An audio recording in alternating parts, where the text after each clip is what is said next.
So hello everyone, I think we are almost all here.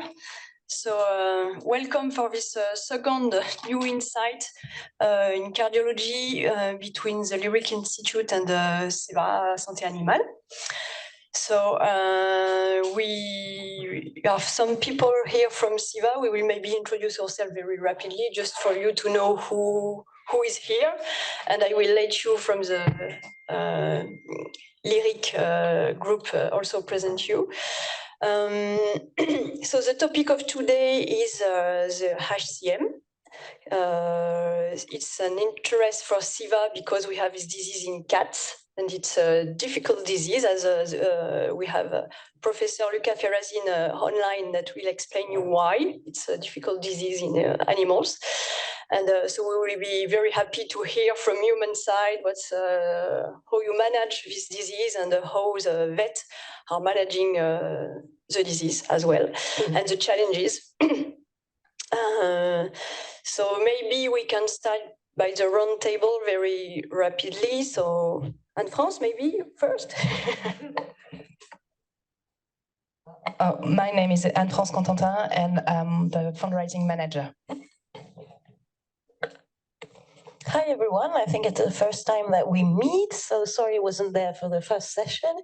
I'm Anita Le Bourdiec, so I'm the head of the Complementary and Alternative Innovation in the Global Innovation Department of Ceva.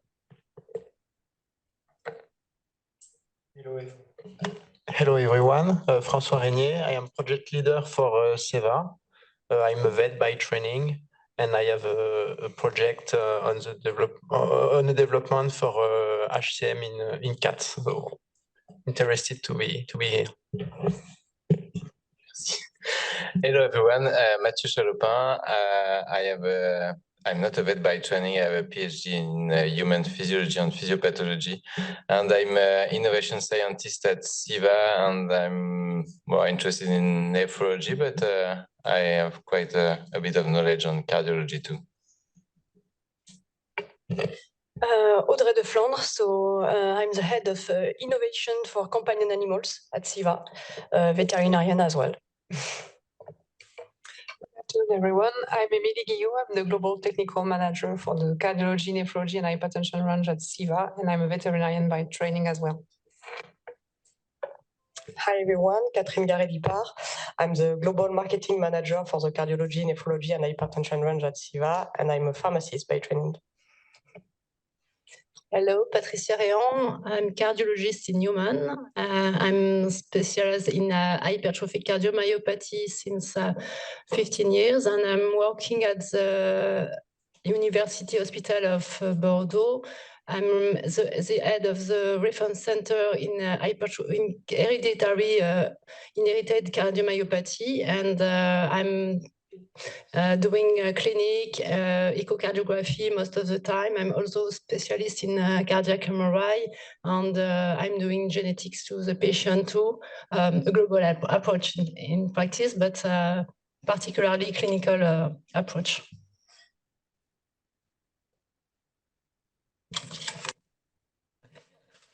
Bonjour, je suis désolé, il revient un petit peu de retard.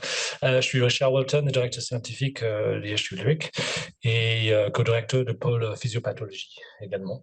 Je suis chercheur à la base, centralisé sur surtout les arythmies ventriculaires, généralement. Comment? Oh, I'm so sorry. I'm so sorry. I was so fixed on that. Sorry, scientific director at Liryc, co-leader of the pathophysiology department, and a researcher initially, and primarily focused on ventricular arrhythmias. Yeah, so. Aurélien Bistin, I'm junior professor in cardiovascular imaging at Liryc. I also work half of my time at the CHU Bordeaux, and my team has a lot of expertise in developing new imaging sequences, particularly with MRI, and HCM and more non-ischemic cardiomyopathy are really interesting for us because these are tough patients in clinical practice. So nice to meet you guys. Hello everyone, I'm Cécile Collignon. I'm a vet by trainee and I work for Ceva as a clinical project manager. Sébastien Chaigne, engineer in Liryc, and I'm present today because I have an interest for cardiomyopathy hypertrophic.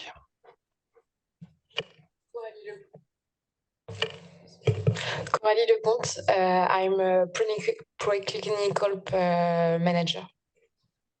Hello everyone, I am Virginie Loyer, assistant preclinical manager. Thank you.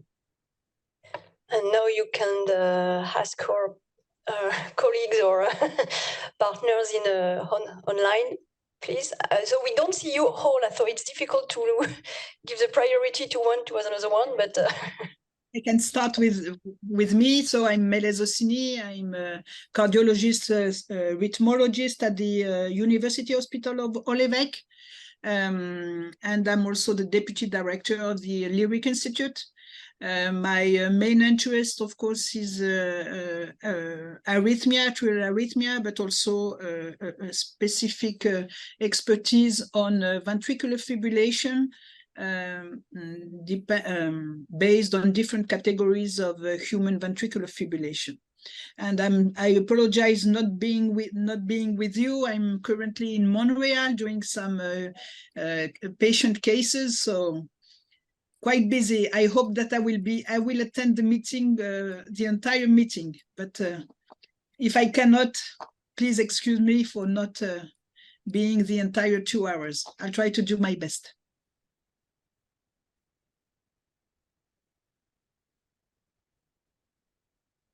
Luca, maybe next. Okay, thank you. Good afternoon, everyone. Nice to meet you all. Some old friends, some new friends, hopefully.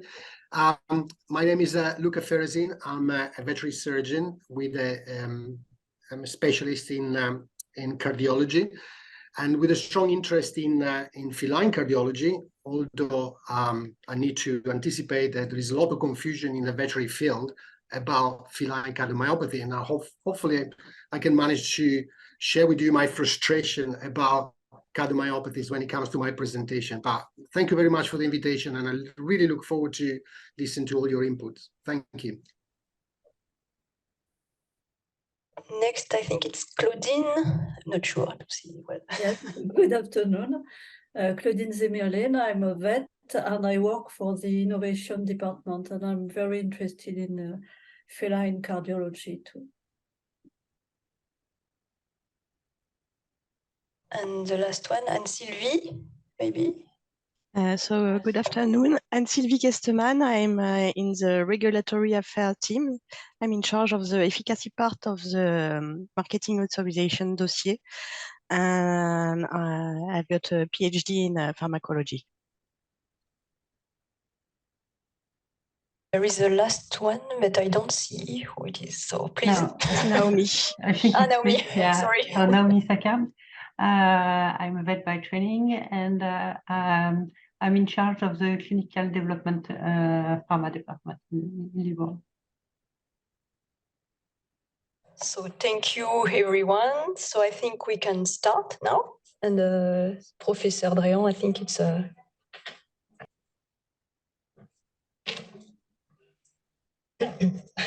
Oh, c'est quoi ce truc? C'est juste visio. Okay. So I will start this meeting. Sorry for my slide because I prepared in French. Yes. So I will, as Melez told me, I will discuss about HCM in human with epidemiologics data on definition, diagnosis, the positive diagnosis on differential diagnosis, and we will talk about the prognosis on the therapeutic management in 2023, as we have new therapeutics in the field, changing the management of the patient. And I will tell a bit about rhythm trouble, but Melez will continue in this topic. So in fact, in HCM, we englobe a lot of, it's a family of disease. The main one is sarcomeric HCM. with various genes. The most frequently found are myosin and protein C gene mutations. It's approximately 80% of the mutation found in human. But we have a lot of more rare gene.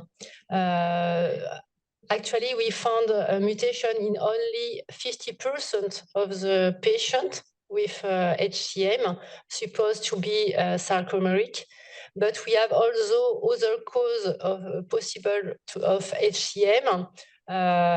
We include in this field some metabolic disease that as Fabry disease and amyloidosis, which have a specific therapy. So we most of the time told a lot about this disease in cardiologists because we have a therapeutic to start to decrease to improve the prognosis of the patients. So it's important to exclude this differential diagnosis. In the different diagnosis, we have also patients with hypertension and patients with the athlete with HCM. And we have a lot of other causes, but they are more rare. So in the incidence of the disease is close to 1/200 to over 500 in practice. So it's not really a rare disease. This is the first cause of sudden cardiac death in the young patients. So it's important to do the diagnosis early, to follow the patient and to evaluate the risk of sudden cardiac death. As I've told, the mutation is not found all the time, and the penetrance is variable. So we have to follow the patient during life every 2 years, approximately, when there is a mutation found in the probons. And the transmission is most of the time dominant, autosomal dominant, and we have to follow and to diagnose the families.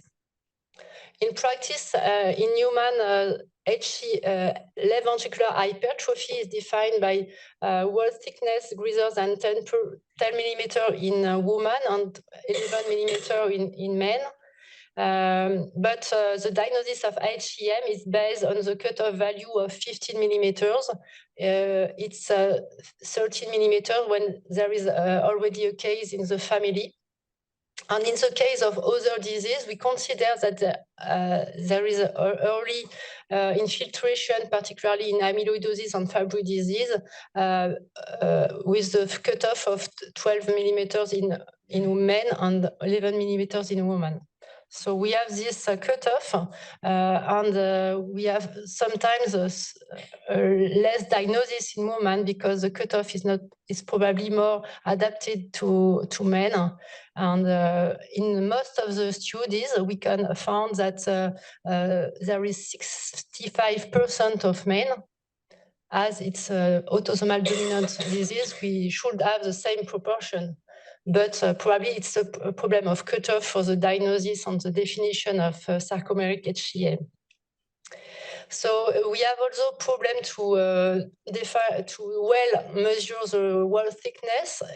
The problem is present in echocardiography as in cardiac MRI, because we can have bandlets and some muscular bands close to the muscle, so it's difficult to define the limit, the exact limit of the hypertrophy and the wall thickness. We have to look at all the segments of the left ventricle, but equally to the right ventricle, because the right ventricle could be involved too.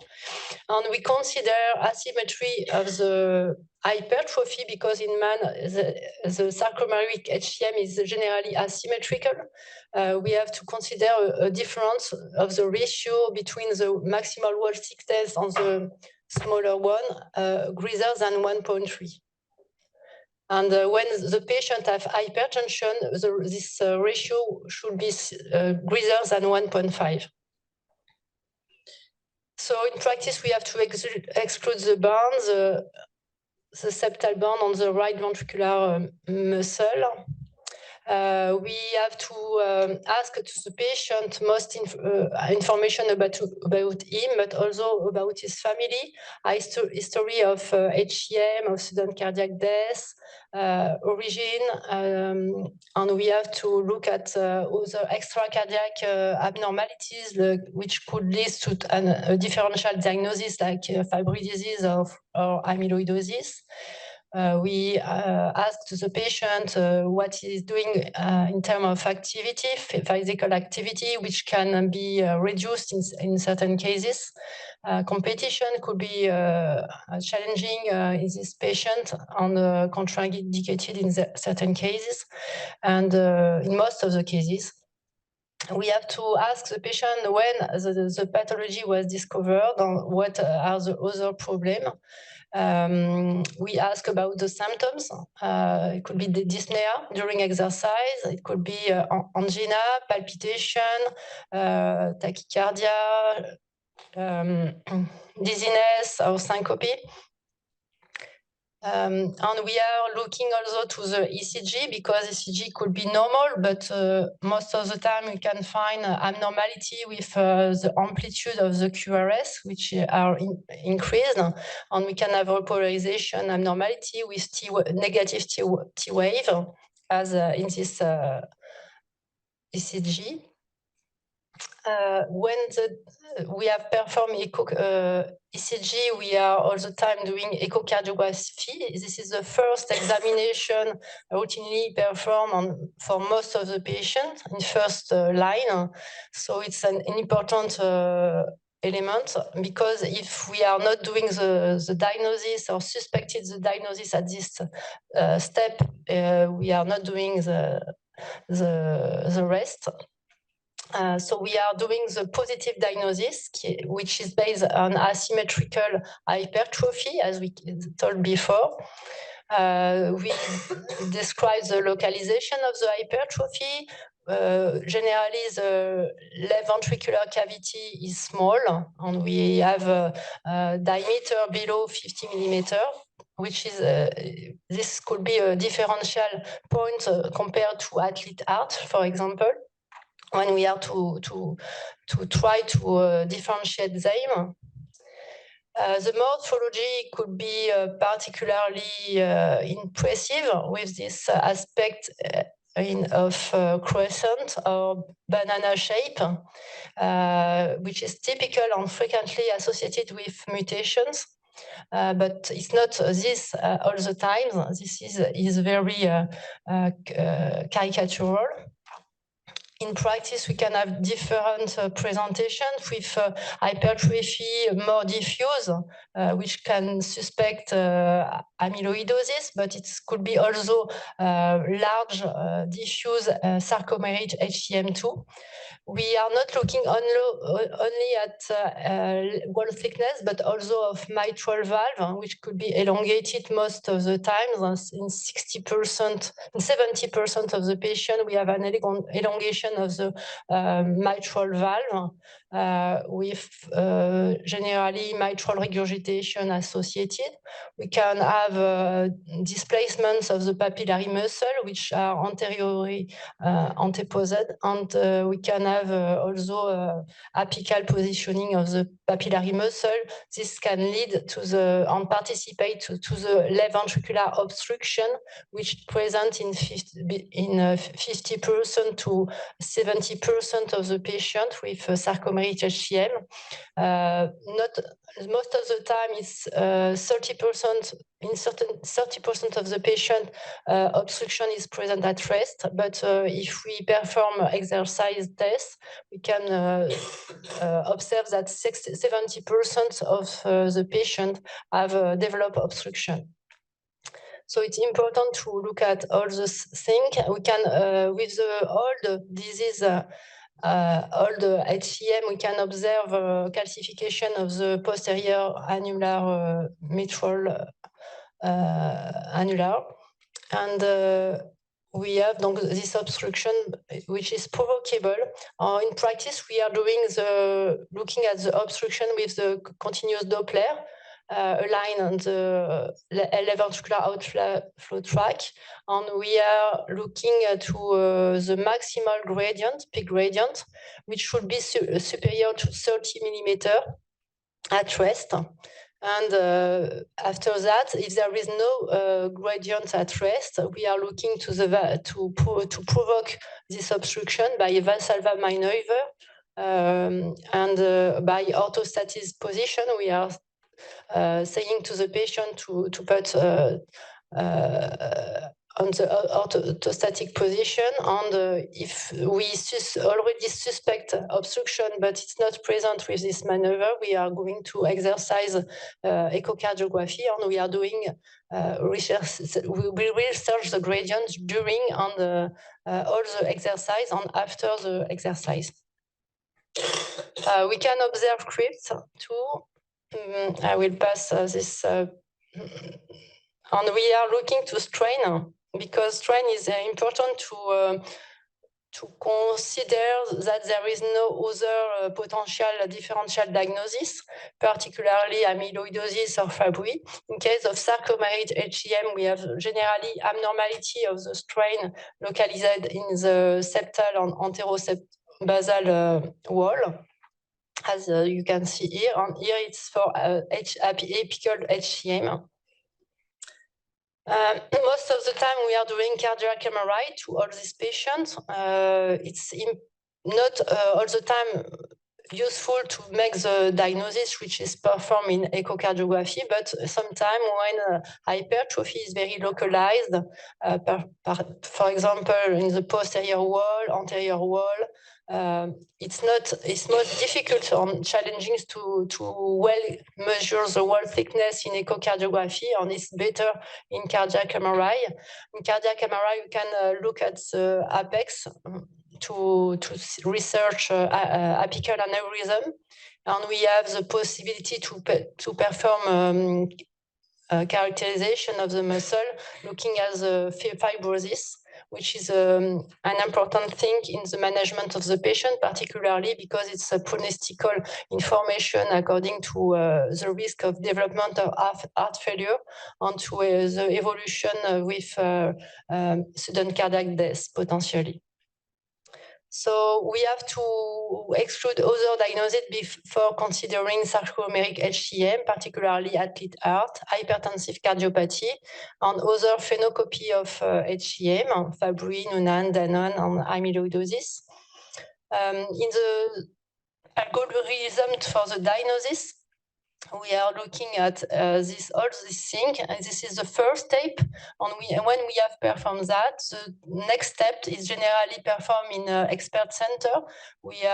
It is recommended with a class 1 to perform genetic tests to all probands of HCM, and sometimes we have to perform other things like biopsy, scintigraphy, or other blood tests to consider other diagnosis. But generally, it's performed in the 10 expert centers in France, expert in inherited cardiac disease. The prognosis of this disease is linked to the evolution to heart failure, which is present in 5% of the patient with degradation of left ventricular ejection fraction.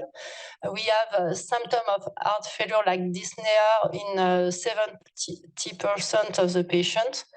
And the most important thing is that the presence of obstruction lead to a lower prognostic for the patient. So we are all the time trying to reduce this obstruction, particularly if it's symptomatic. So to manage this sarcomeric HCM, we confirm first the diagnosis because it's important to use a good therapy. This is not the same therapy in amyloidosis and Fabry disease. And we have to manage symptoms first. We have to treat dyspnea linked to obstruction, to preserve the ejection fraction heart failure, to atrial fibrillation, which is very frequent. 25% of the patients have atrial fibrillation in HCM and can develop stroke. So it's important to search it. We research other arrhythmia like non-sustained VT, which is a factor influencing the risk of sudden cardiac death. Sudden cardiac death is in mean 1% per year in this population, but it can be more for certain patients. So we have to define and stratify the risk individually, and we perform a genetic test to the patient on family screening systematically. It's a recommendation of level 1. So in the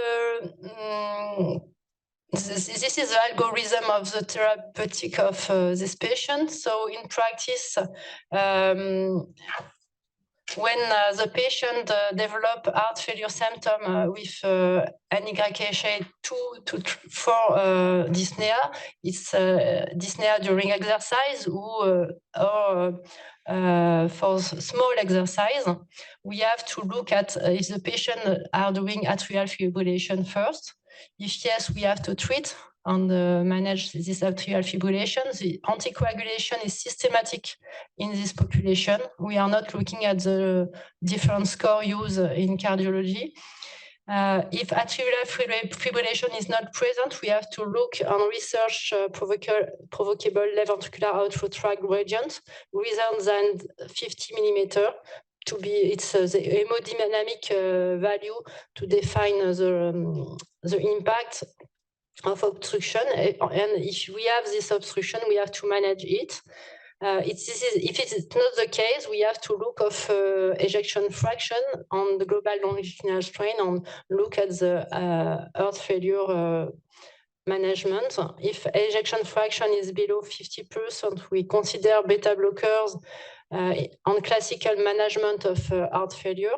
If the ejection fraction is greater than 50%, we use close the same, but not all the treatment recommended in heart failure.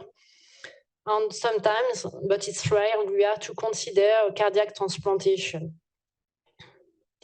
In practice, the most challenging actually is the management of obstruction because by the time you use beta blockers, and the alternative to beta blockers was calcium inhibitors, disopyramide, and septal reduction therapy by myectomy, septal alcoholization by the alcoholization of the coronary septal.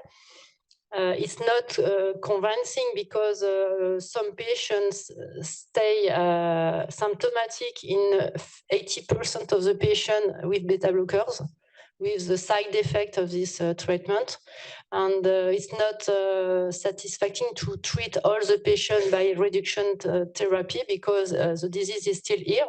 So actually we have no new treatment which consider more the pathophysiology of the disease, which are very interesting. The pathophysiology of the left ventricular obstruction is very complex and in general involve the hypertrophy, but also the mitral valve and papillary muscle, and all of this can lead to obstruction, but it's not all the time. And sometimes we have obstruction with wall thickness of 14 millimeters, and sometimes with 30 millimeters of wall thickness, we have no obstruction, and with provocation too. So it's a very complex treatment management. In practice, we have to look at this, and we have to try to research obstruction by Valsalva, by orthostatism. The sensibility of Valsalva is only 40% to predict the obstruction during exercise. So we are recommend most of the time to doing exercise to the patient. We are doing exercise on bicycle or on this je trouve plus le nom, sur le tapis. And we can have various results. As you can see in this patient, we have only a gradient of 13 millimeter mercury at rest. This patient during exercise stopped for dyspnea, On bicycle, the maximal gradient is 29. And where do we doing both protocol on sur le tapis? We have an increase, most important increase of the gradient. So the position, the vertical position is very important to research the gradient because it's most the natural position of the humans, and it decreases the venous return, which allow to objective the greater gradient. In practice, in patients with obstruction, if we have obstruction, we are making a therapy. If there is symptom but no obstruction at rest or Valsalva, we have to do exercise echocardiography. And after that, we have to modify titrate the medication with control with echo. So in practice, it's beta blockers in first line. If it's not sufficient or not well tolerated, it's verapamil up to 480 milligrams. In second intention, you can add disoperamide with the risk of long QT. So we have to look at that. And in third line, we have to use reduction therapy in experimented teams after discuss the patient in our team. So we have myectomy or septal alcoholization, and we can also do stimulation with pacemaker sometimes, but it's not very frequent. In terms of morbidity and mortality, the two main therapy of reduction are the same. We have 1% per year of mortality after myectomy on septal alcoholization. So it's quite the same. The most important is to have an expert operator to do the procedure. This pathology is linked to first to a gene mutation, but also to hypercontractility of the muscle. So we have to try with the stimulation to decrease this hypercontractility, and this is the effect of the right ventricular stimulation to decrease the obstruction. Now we have new therapy. And we have the myosin inhibitors. I don't know if it's tested in your cats, but we have this new medication which have revealed a very good improvement of the obstruction of the symptoms in different studies. We have mavacantem and aficamten. It reduces the obstruction on the symptoms in 70% of the patients, so it's better than beta blockers. It's not exactly as myectomy or septal alcoholization, but it's very impressive. And we have reduction of the left atrial volume, a reduction of the wall thickness, and we have actually MRI studies in course to show the remodeling of the ventricle with this medication. And we have also studies actually for patients without obstruction. So we are tested the effect on diastolic dysfunction in this disease too. So actually, the new recommendation in 2023 says that we have to first continue to use beta blockers in first intervention or verapamil in case of lack of efficiency or intolerance. And we can now add mavacantem as in class 2A indication. So we have actually an early access for this patient. So we have started this month to give the patient this treatment. We have to first to verify that the patient have no comorbidities or no medication which can interact with this therapy. We have to do a pharmacogenetic of the metabolism of the therapy. And if it's a normal metabolism, we can start with a dose of 5 milligrams. And we have to titrate every 4 weeks with echo verification of ejection fraction of the gradient. We have to increase or decrease the dose. And we have, after that, a follow-up every 3 months. So it's very... it's a lot of work because we have to see the patient very frequently. It's not easy to have echocardiography every 1 month for all patients. So it will be a big challenge in the next month because I think a lot of patients will want this medication. So actually, we have 10 patients include to have this treatment. And it's challenging, but it's very exciting. For atrial fibrillation, we have to give anticoagulation systematically.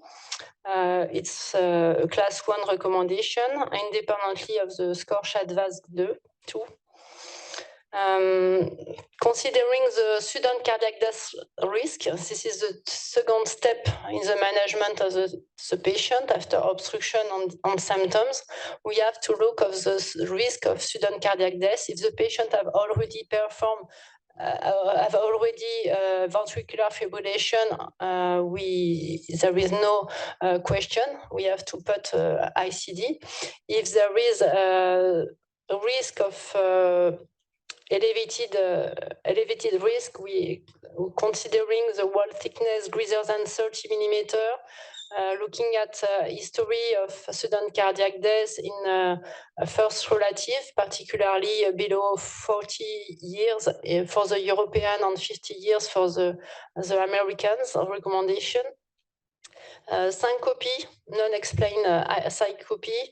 On the recent recommendation of 2021 of the Americans have added new parameters, ejection fraction below 50%, on the presence of apical aneurysm as an important parameter to discuss ICD in this patient. We still are looking at non-sustained VT, and the most we are looking at myocardial fibrosis, and the fibrosis greater than 50% of the mass is predictors of evolution to heart failure and to have sudden cardiac death, but it's not complete. It's discussed. It's not present in all the studies. So when we are managing patient, we are looking to a score. We are calculating a score based on the wall thickness, diameter of the left atrium, gradient of obstruction during Valsalva, history of sudden cardiac death, non-sustained VT, syncope, and age of the patient. And if the sudden cardiac death risk score is greater than 6% at 5 years, we consider ICD because it's a high-risk patient. Between 4 to 6%, it's intermediate risk. And we have to consider ICD2. And below 4%, it's not indicated generally.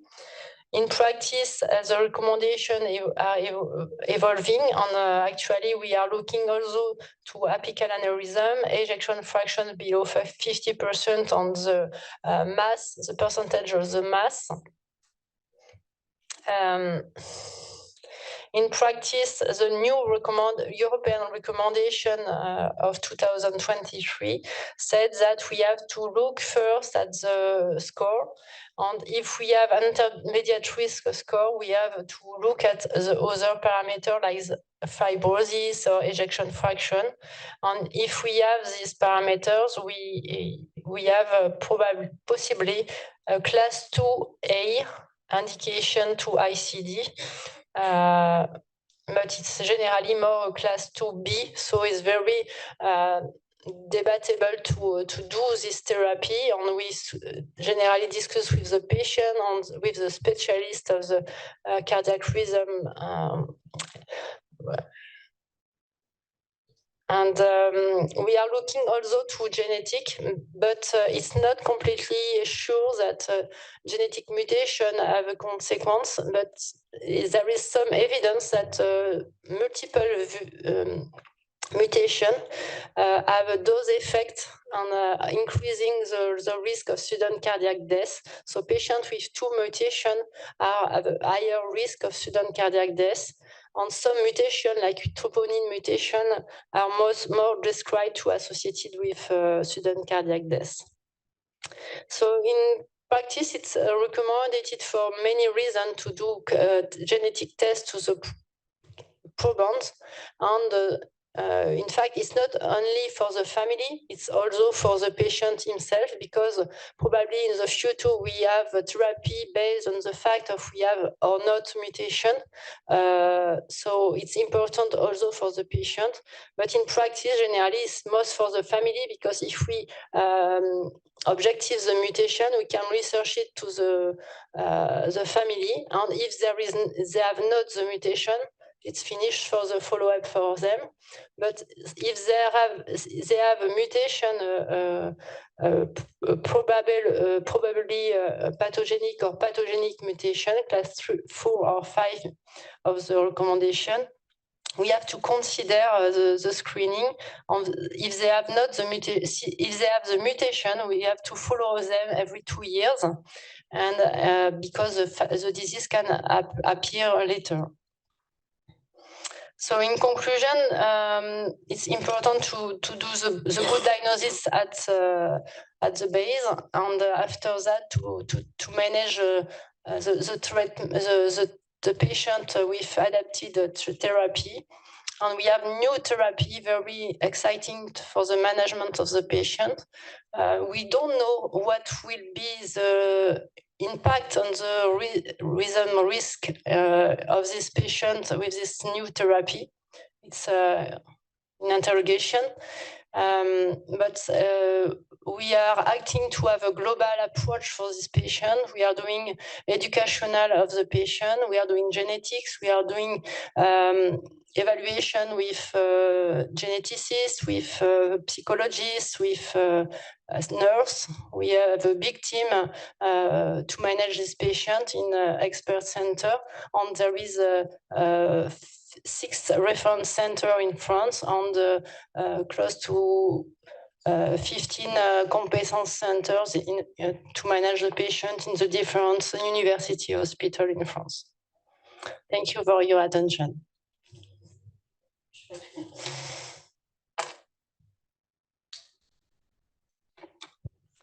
you. So Meles, I don't know what you want to, if you want to continue. Yeah, I think we have a time for discussion at the end of the 2 clinical presentation, I guess. Maybe I think, Anne-France, you have to stop the screen sharing to allow me to share my screen. There was a question about the impact of T1 mapping and ECV in the risk stratification, but actually there is no involvement because T1 is only a bit increase in sarcomeric HCM, and there is no studies saying that there is a prognostic value. Would that be interesting to have such study? Yeah. I think it has been done, but without consequence. Meles? Right. Okay. So let's start my presentation. So I wanted to focus on a new. Meles, pardon, vous avez partagé votre écran? Oui, j'ai partagé. Ah, on le voit pas. On ne le voit pas. Moi, il me dit l'écran, donc.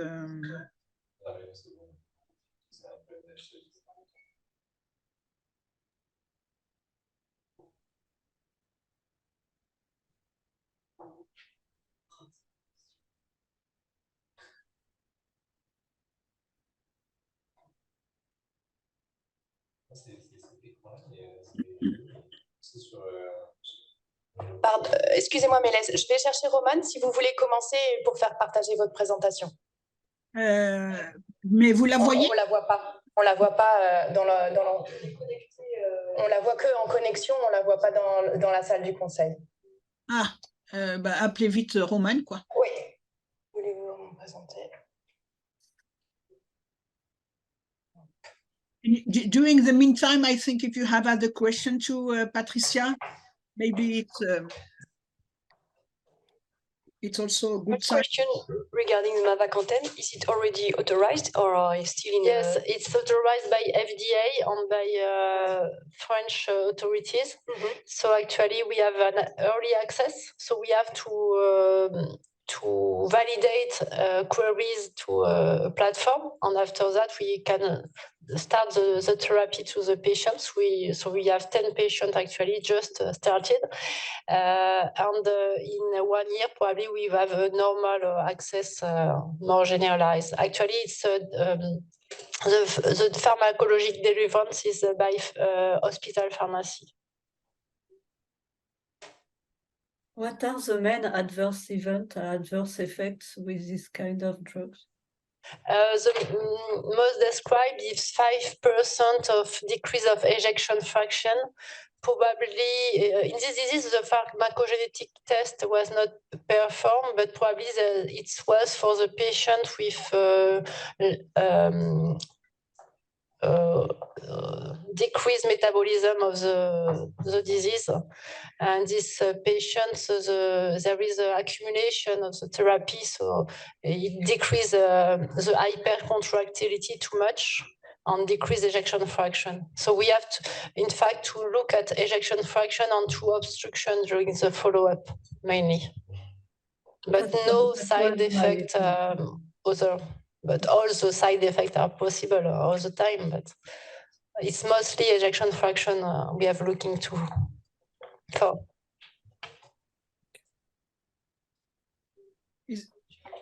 Another question regarding biomarkers. Do you have specific ones or is it the classical? Most of the time we are doing NT-proBNP and troponin, ultra-sensible troponin. And all the time I'm looking to DFG, the renal function, but no particular biomarkers for the common management. No.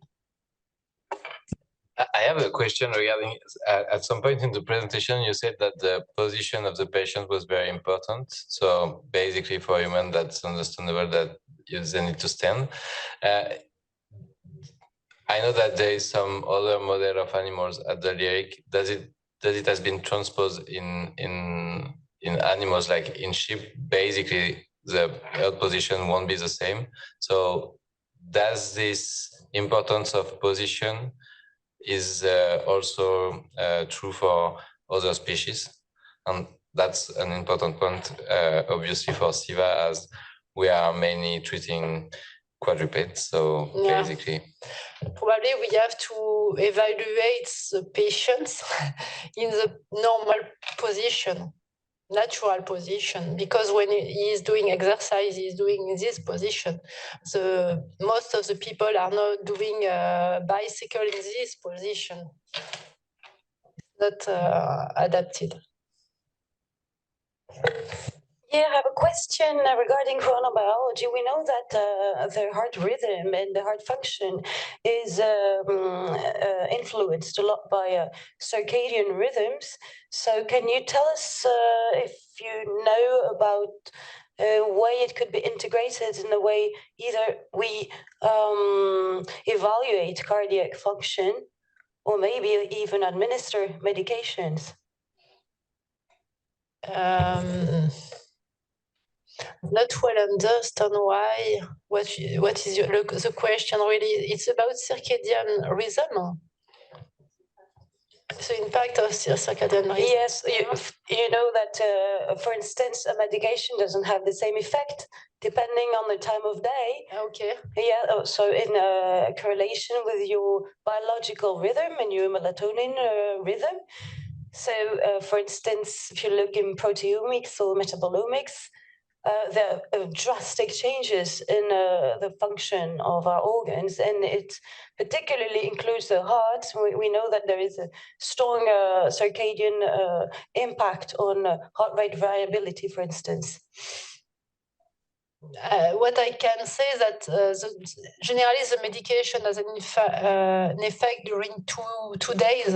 So generally there is no really variation. We know that during the night we have a low rhythm. We know that after lunch the patients are more obstructive, but it's more due to lunch. I don't know exactly more. Sorry, we need to reconnect the video and we come back soon. So we have to disconnect? No. Nous, seulement nous. Okay, right. C'est bon, Mélèze. So do you see my screen? Yes, you do. Right. So let me just move here. So I wanted really to touch base with you in a kind of 15 minutes on the new approach for ventricular arrhythmia in hypertrophic cardiomyopathy, and especially in ventricular fibrillation. This is really new insight that we provide into this pathology. So as you know, I will not spend time that hypertrophic cardiomyopathy is a complex substrate with myocardial disarray, fibrosis, which is mostly located on the septum and on the epicardium, of course, with the potential aneurysm that increase with this increased myocardial thickness. And based on the recordings on the ICDs, we know that ventricular arrhythmia in hypertrophic cardiomyopathy is mainly polymorphic VT that degenerate into ventricular fibrillation. That is the most common event in terms of sudden cardiac death in this population. And typically what we call the scar-related VT, like what we see in ischemic cardiomyopathy, is less often in this population. It's more polymorphic VT or VF. So in different dilated cardiomyopathy, it had been shown that you have this scar-related VT, this RVOT VT, or in some dilated cardiomyopathy, like ischemic, for example, you do have also Purkinje triggers. I will come back later to this. But when it comes to ventricular fibrillation in hypertrophic cardiomyopathy, there are few papers actually on this. And I remember the first patient I treated with ablation in hypertrophic cardiomyopathy was only in 2012. And that time there were absolutely no knowledge about the implication of the Purkinje triggers in initiating ventricular fibrillation. And since that, we have been publishing from our group 2 papers on triggers in hypertrophic cardiomyopathy, and also 2 case reports. So when it comes to the His-Purkinje system, we know that in clinics it can initiate ventricular fibrillation in different categories of ventricular fibrillation. And this table, just to show you the importance of these Purkinje triggers, especially in hypertrophic cardiomyopathy.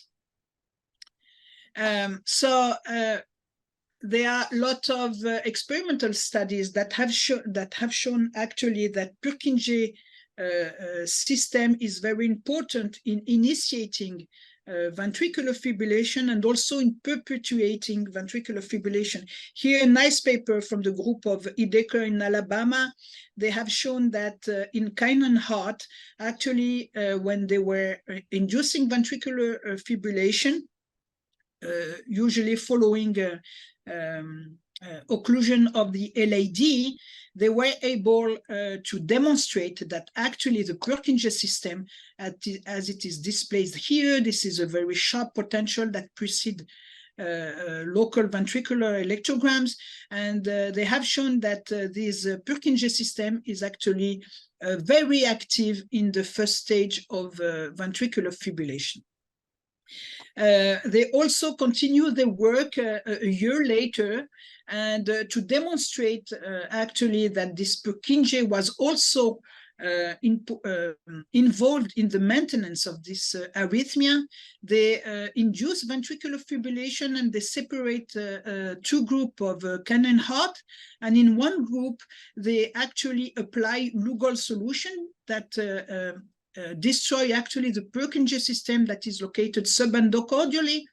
And they have seen, and here it's in black, that VF duration in canine in whom we apply Lugol, you see that VF duration was shorter compared to the other group where actually we didn't eliminate ventricular fibrillation. So it was one way to show that actually Purkinje system was important in perpetuation of the arrhythmia.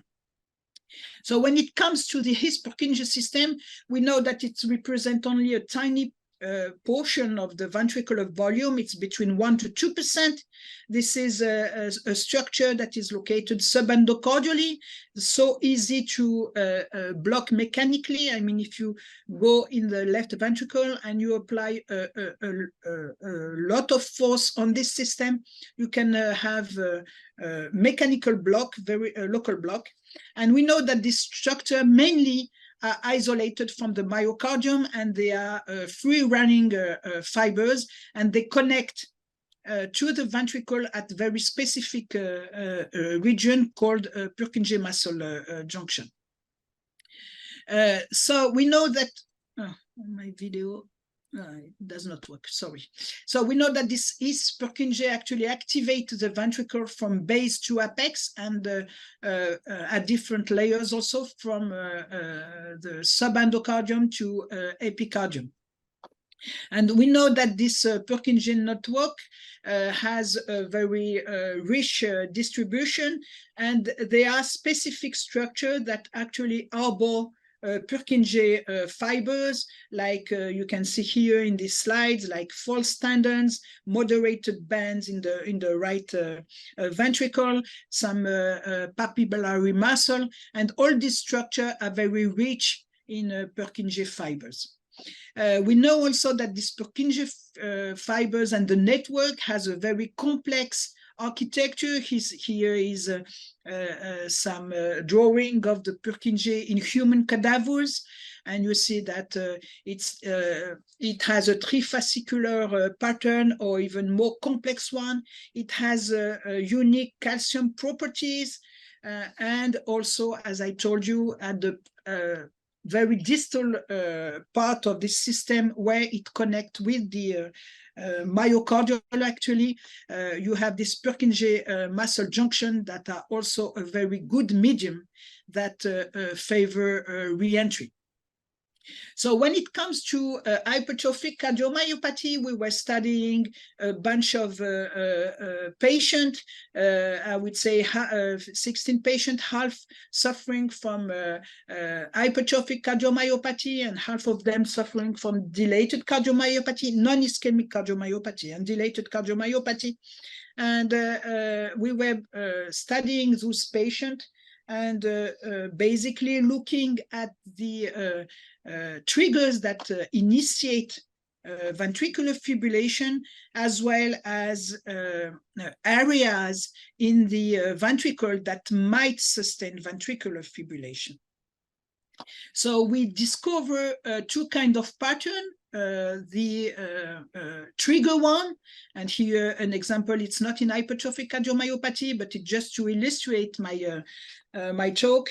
You have basically sinus rhythm here, and you can please pay attention to these tiny electrograms that are very sharp, very unique signature, and they precede, of course, the local ventricle. And when you have ectopy here highlighted by the star, you see that this ventricular ectopy is preceded by this Purkinje component, which is earlier than the local ventricle. So this is one pattern, and this is basically what we have demonstrated in 2012. And we have also another pattern, which is in patients in whom you don't have at the time of the ablation spontaneous Purkinje firing. You can still identify that the Purkinje system is still involved in the maintenance of the ventricular fibrillation by highlighting the fact that when you actually pace this specific tissue, and I will show you how we do that, you see what we call repetitive activity that you can see here with the stars. And this repetitive activity are quite unique in certain cardiomyopathy, like dilated cardiomyopathy and hypertrophic cardiomyopathy. And we do also see this pattern in some idiopathic ventricular fibrillation. Here again, some illustration here, sinus rhythm, 12 ECG sinus rhythm, and you see that you have this very narrow QRS ectopy. This duration of QRS is almost like sinus rhythm. Here it's almost 110 milliseconds compared to 80 milliseconds QRS duration here. And we know that here it is an isolated ectopy. Here you have a couplet, and here this ectopy actually induce polymorphic VT and ultimately ventricular fibrillation. Here, the same example in a patient that suffered, that was one of the first patients I have treated, hypertrophic cardiomyopathy, a young woman, 24 years old, and she had this ectopic very early, very narrow compared to the normal ECG, and that induced actually ventricular fibrillation. And when we put the patient in the operative room, we see that this ventricular ectopy actually is preceded by again this Purkinje system. As I told you also, we have also the ability of being sure that the Purkinje system plays a role at least in the first seconds of ventricular fibrillation. And we demonstrated that using actually two decapolar catheter that we position in the left ventricle and in the right ventricle. We have a kind of we put these two catheter along the septum, right and left, to have really the septum in sandwich. And basically, we induce here at the distal part of this catheter along the posterior fascicle in the left ventricle. And we were able to actually demonstrate that in the first seconds of ventricular fibrillation, we were able to record that each beat, each QRS actually is preceded by this Purkinje activity. And when we look at the Purkinje cycle length, as we can measure the cycle length between these two activity, and we were able to demonstrate actually this cycle length was shorter than the cycle length of the myocardial, as you can see here with my arrow, indicating that in this situation, when you have a cycle length in the Purkinje here, which is at 180 milliseconds, compared to the myocardial cycle length, which is at 208 milliseconds, it indicates in this case that the Purkinje, which is faster, actually drives the ventricular fibrillation process. Here, another example of this repetitive activity. This is an example of a male, 29 years old, who has an hypertrophic cardiomyopathy with a septum you see at 27 millimeter. And those patients, I have to say that we took patients who are actually been implanted with an ICD for secondary prevention. They already had ventricular arrhythmia episode, and they have also ICD implantation. And we took this patient because even though they have an ICD to prevent sudden cardiac death, they still suffer from ventricular fibrillation. So here, this example of this young male, and again the same phenomenon is observed. You have this repetitive retrograde Purkinje potential that are actually driving the ventricular fibrillation process for at least the first seconds of ventricular fibrillation. So it allows us, when you do that, it allows us actually to treat those patients in the lab, even if you don't have the trigger ectopy at the time of the procedure. Here, an example to illustrate this, you have here the reconstruction of the left ventricle with a high density mapping. It reconstructs the ventricular activation. Here in dark circle here, they are all representing the Purkinje activity during sinus rhythm. And here, this is this example in this young male, where actually at the time of the procedure, we didn't have any Purkinje triggers. So the idea was really to kind to do a kind of de-networking of the Purkinje system in the distal part, here in the left posterior fascicle, and here in the left anterior fascicle. And actually this approach, even though you have no trigger at the time of the procedure, this approach actually was extremely successful. Because, for example, in that patient, you had no more recurrence of ventricular fibrillation more than a year after. And of course, those patients, once we do the ablation procedure, of course, remains under beta blocker. Let me just, I don't want to be too long. This is exactly the same phenomenon here with this example of a male of 63 years old. You see hypertrophic cardiomyopathy. He had 5 ventricular fibrillation, and after ablation of the Purkinje, he had no more VF after 3 years following the procedure, and the patient is still under beta blocker, of course.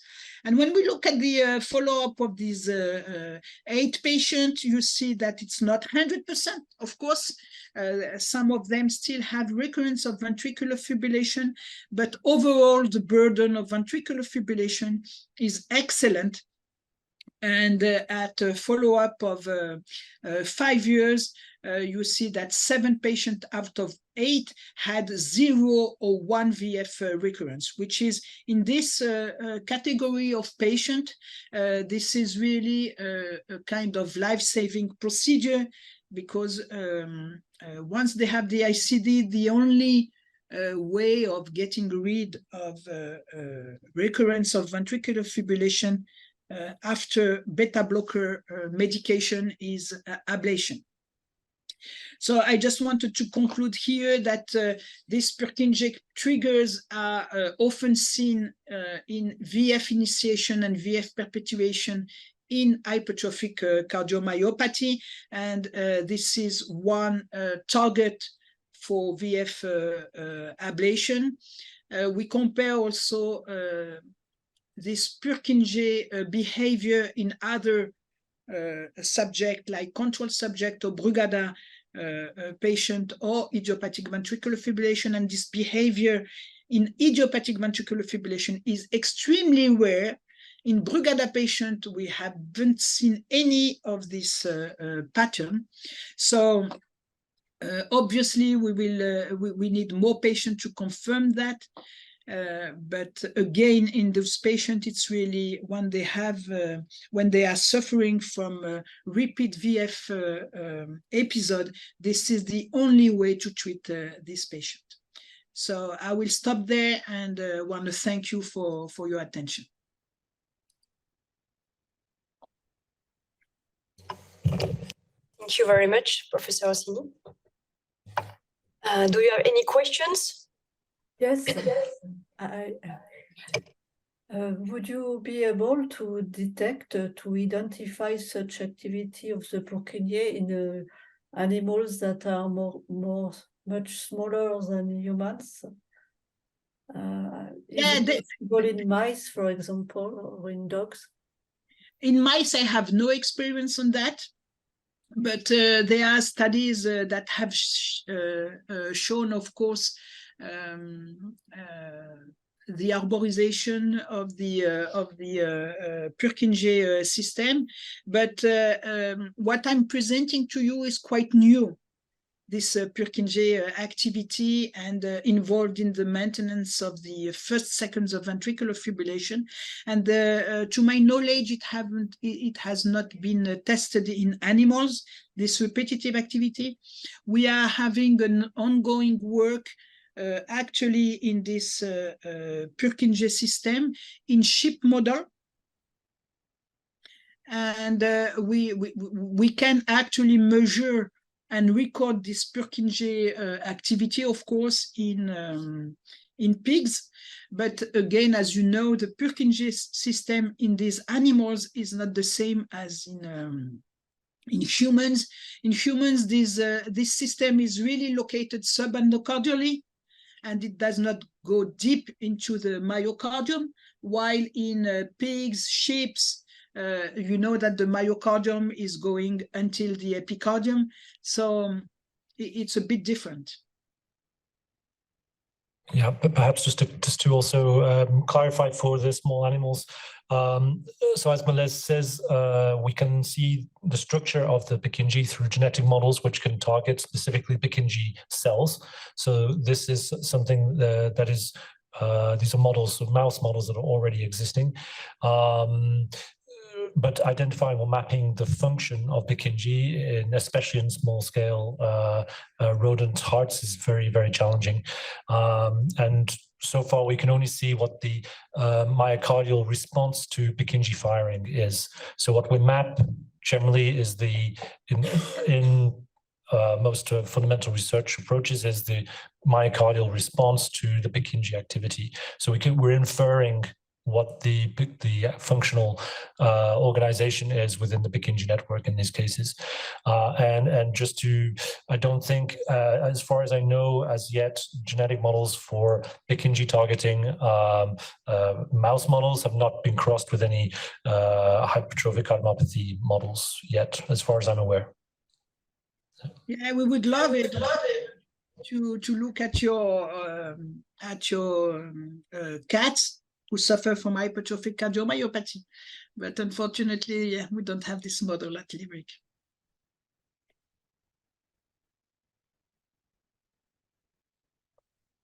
So if there is no further question, I think we can move on and have a presentation from Ceva team. Yes, sure. So it will be Professor Ferrazin. All right, thank you very much. Right, I just have one little short comment about the Purkinje fibers, if you don't mind. Yes, it's absolutely true in all ungulates, which means sheep, cows, horses, pigs. The Purkinje fibers penetrate, we call it type B. They penetrate all the way to the epicardium, but dogs and cats are very similar to people. They got subendocardial Purkinje fibers, so they are perfect models for, I believe, for the human electrophysiology. Right, so I believe it's my turn to present something.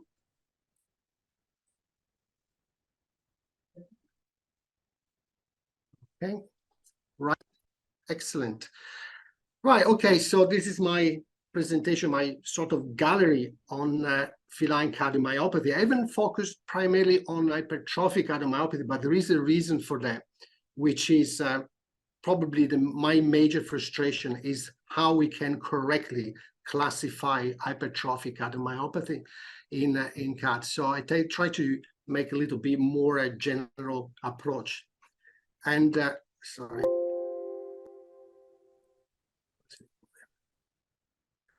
Okay, so I start listing all my frustrations in the approach to feline cardiomyopathy. And some are intrinsic problems, which I briefly mentioned. So it's the challenges that we experience in making a a correct diagnosis of hypertrophic cardiomyopathy. And this probably is based on, most likely, in ignorance. So we don't know as much as human doctors, human cardiologists know, and we don't have the same amount of information, the same number of clinical studies to support certain theories. And we do not have also the availability of cardiac MRI, which is, I think, is fundamental in the correct and precise diagnosis of cardiomyopathy. Similarly, we don't have very reliable genetic tests. I'm going to list.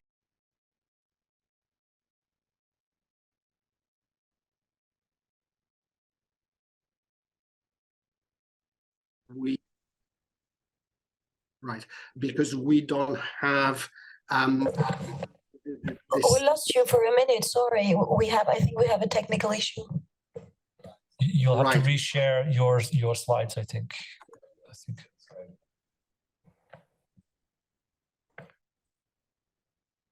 So yeah, you need to share your slides again. I don't know if you heard me. I did hear. Yeah, I try again. I need Sorry to add frustration to your frustration, Luca. That's funny. Yeah, just give me a second and I will start again.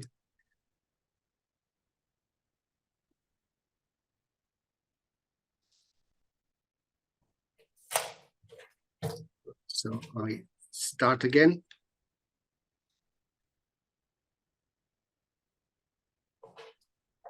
Can you tell me if you can see the screen? Yes, you did it. Yes, that's fine. Thank you. Thank you very much, and apologies for the technical issue. But could you hear my voice? So I don't have to repeat. Could you hear my voice? Yeah, we hear you fine. Yeah.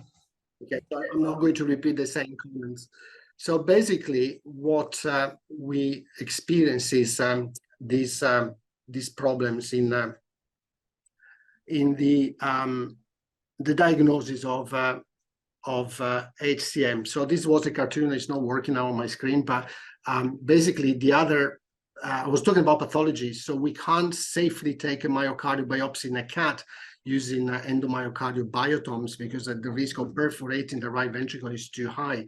So that's not feasible. And the only pathology we can do is on post-mortem, so on necropsy, which has obviously an interest for obviously for the advancement of science, but very little utility for the clinical management, because once the patient is dead, very often there's no longer interest. Even the owners of these cats are not interested in achieving a final diagnosis once the cat is dead. In terms of echocardiographic assessment, yes, we do perform echocardiography in cats. That's not difficult, but different people interpret things differently. We do not have a consensus that for the diagnosis of HCM. So there is this publication that came out 3 years ago, but although it's called consensus, this is a consensus of 10 people that met together and didn't bother to involve all the rest of the community. Actually, they did ask for our opinion, but they ignored our input. So it's a little bit frustrating from this point of view.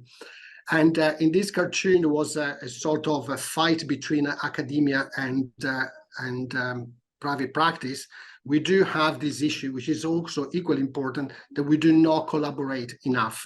So people tend to publish based on their own clinical caseload, but they don't involve other people in these studies. That's, in my opinion, a very frustrating part, because you mentioned in the previous presentations the global approach. Yes, we do not have the global approach amongst cardiologists, but also amongst other disciplines. And then, as I was saying, the echo is highly subjective in terms of interpretation. We do strain rate and strain rate, tissue Doppler, but again, the repeatability of the study is, to say the least, appalling. So we do not have a reliable way to perform stream and TTI. Genetic tests, we're going to see in a second, are also quite limited compared to what is available in human cardiology. Now, the struggling to move from one slide to another. Okay, so yeah, that is a picture that comes from the consensus statement that was published in the Journal of Veterinary Internal Medicine 3 years ago, and shows the prevalence, the distribution of different forms of cardiomyopathy, where you can see that HCM is the predominant form of cardiomyopathy. I agree with that. But it's the size that I find a little bit strange. So I'll show you in a second, our prevalence is quite different. And then we got something called HCM phenotype, so hearts that look like HCM, but there might be another cause for it, like hypertension, reduced preload, neoplastic infiltration. We got problem in cats with lymphoma that can also infiltrate the myocardium, giving this fake hypertrophy. Then we got something here that I don't agree with, is the transient myocardial thickening. That's not an etiology, it's just an observation. So just to show you how inconsistent is also the terminology in our community. Acromegaly is obviously important, but we don't test necessarily for acromegaly, so that's probably a differential diagnosis that we are missing. Hyperthyroidism, certainly not in my experience a cause of hypertrophy. I know that even in people, it's not a very consistent myocardial change, but we do know that excessive thyroid, circulating thyroid hormone has a cardiotoxic effect. So the cardiotoxicity is reflecting more as an ischemic type of myocardial disease. I'm going to perhaps show some images. Then we got the restrictive phenotype, and then we got the end-stage cardiomyopathy, dilated cardiomyopathy, arrhythmogenic right ventricular cardiomyopathy, non-specific cardiomyopathy. So these are obviously reported in a small percentage in this diagram.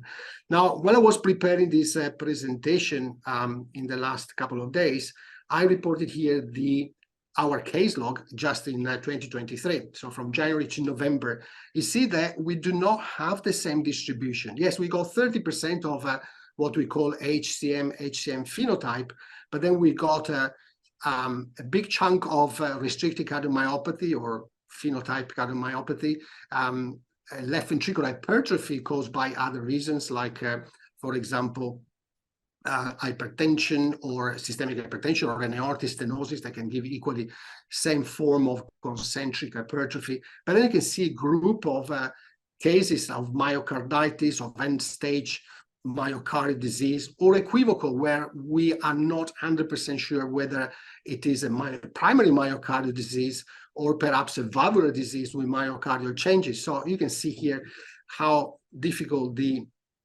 interpretation can be. Another important element that came out from the consensus is the staging. And I'm afraid I agree only 50% with this classification, because A means predisposition, as in people, when you got this similar classification in heart failure, but we do not really have a predisposed breed.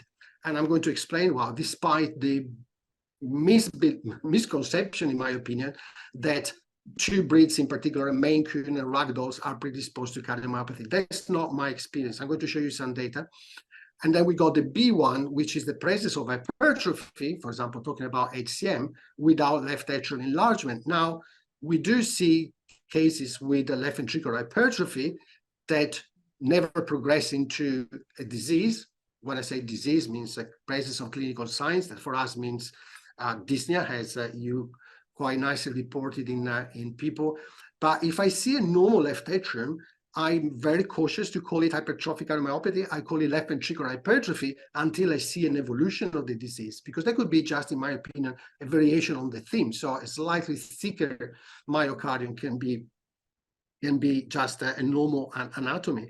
Also, remember that we're talking about a thickness of the myocardium in cats is around 5 millimeters. So making a diagnosis of HCM because it's a 0.5 millimeters extra, in my opinion, is challenging, because you just need a very minimal error in the measurement, and all of a sudden you move from a normal left ventricle to a ventricle that is hypertrophic. So I start being in agreement with this classification with the so-called B2. So it's a patient at high risk. So I got a severe left atrial enlargement, or at least a moderate left atrial enlargement. So we know that there is a functional issue associated with hypertrophy, and therefore the possibility of progression of the disease. And then in class C, we do have the presence of congestive heart failure, just to clarify, I know that in human cardiology, CHF is chronic heart failure. For us is congestive, so just to clarify, or the presence of arterial thromboembolism. So that's again another cause of confusion why in our community we don't necessarily agree. And just to emphasize this problem, you can see on the left side of the screen here, we got the negative prognostic indicators. Some of those came out in the first presentation, and certainly the arrhythmia that was beautifully presented by Melez is certainly a very, very important factor for us. Equally, arrhythmia, especially ventricular arrhythmias, are negative prognostic indicators.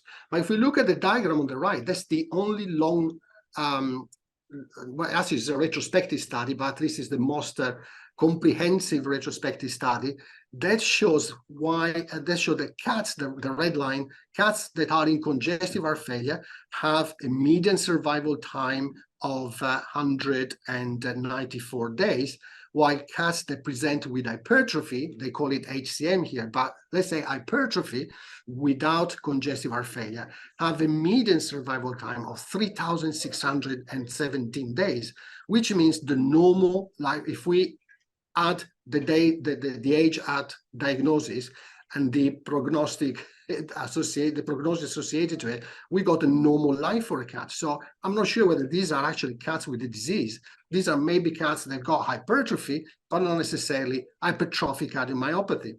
So that's certainly something we should evaluate very carefully. Right, so here we go, just how do we define, how we diagnose hypertrophic cardiomyopathy. Is reported as 2/3 of the cases of cardiomyopathy in cats. In our experience is less than that.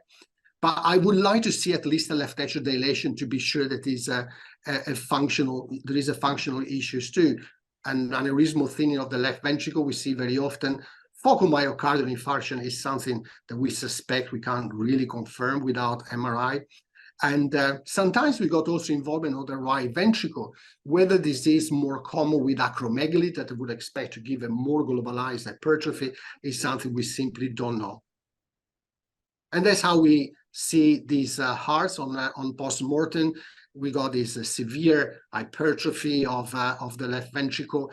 And in this case, probably there is hypertrophy of the right ventricle too, but also hypertrophy of the atrial myocardium, which is something not necessarily looked in very, very carefully by some colleagues. And here we got the histopathology of the myocardial disarray that has been mentioned earlier, which is something we see too. So that's what the consensus recommends.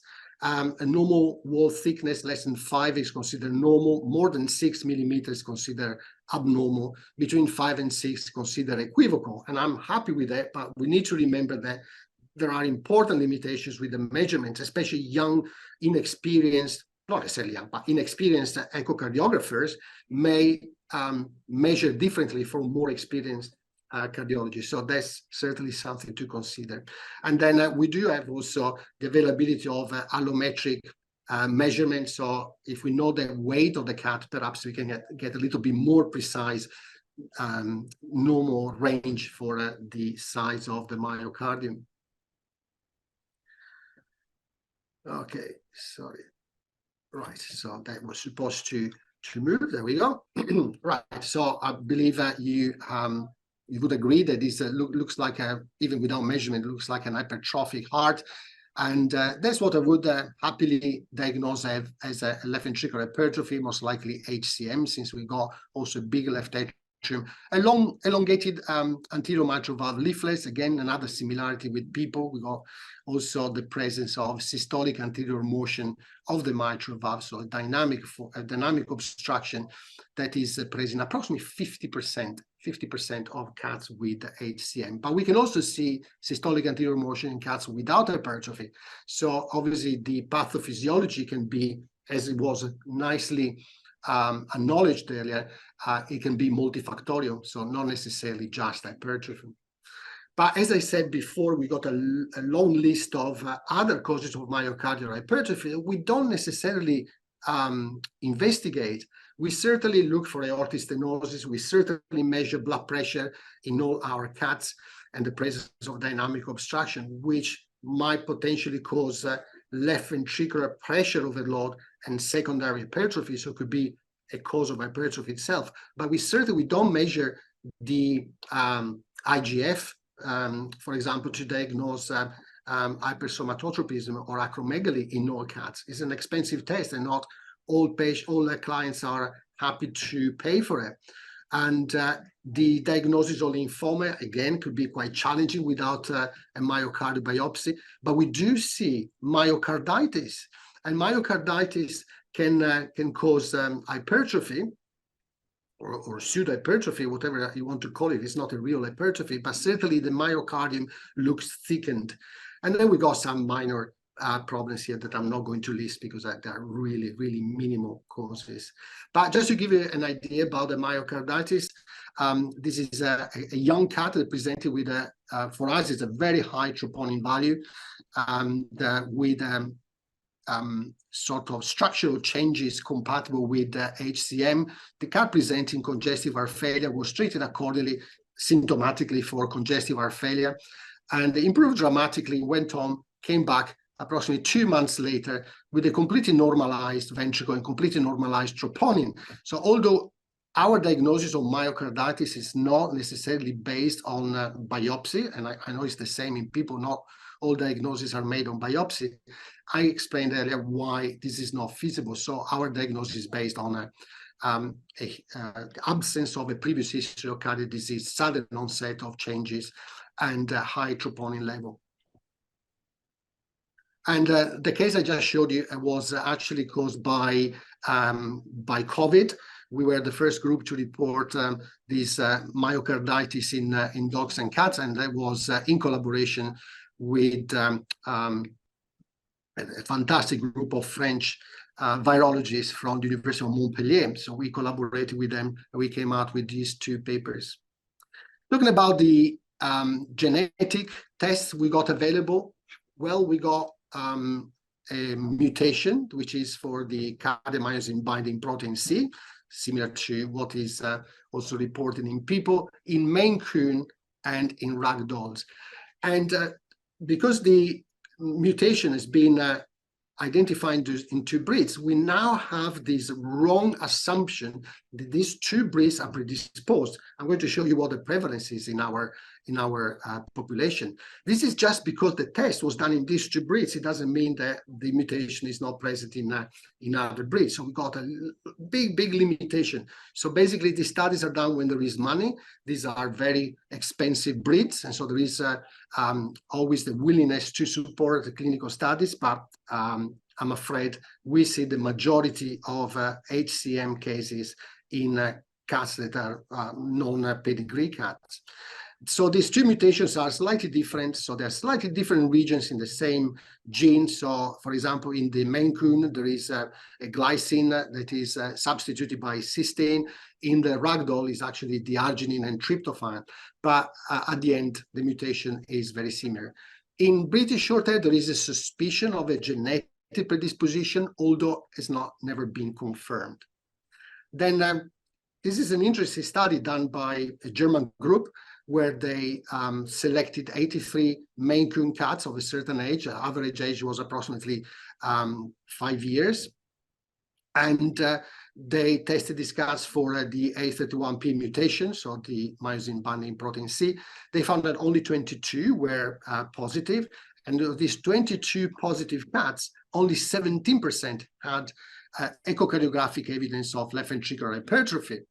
While vice versa, if we go to the negative test, which was 78%, we got 14% of cats with the phenotypical variation compatible with HCM, which means that a cat can be positive to this test and never develop the disease, or could be negative to the test and develop the disease. So at the moment, this test, from a clinical point of view at least, is not particularly helpful.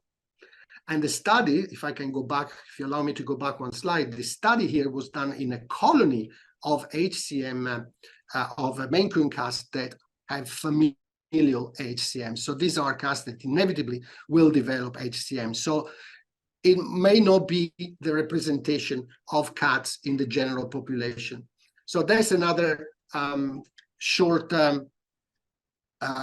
statistical analysis I've done in the last couple of days. That's our feline population in 2023.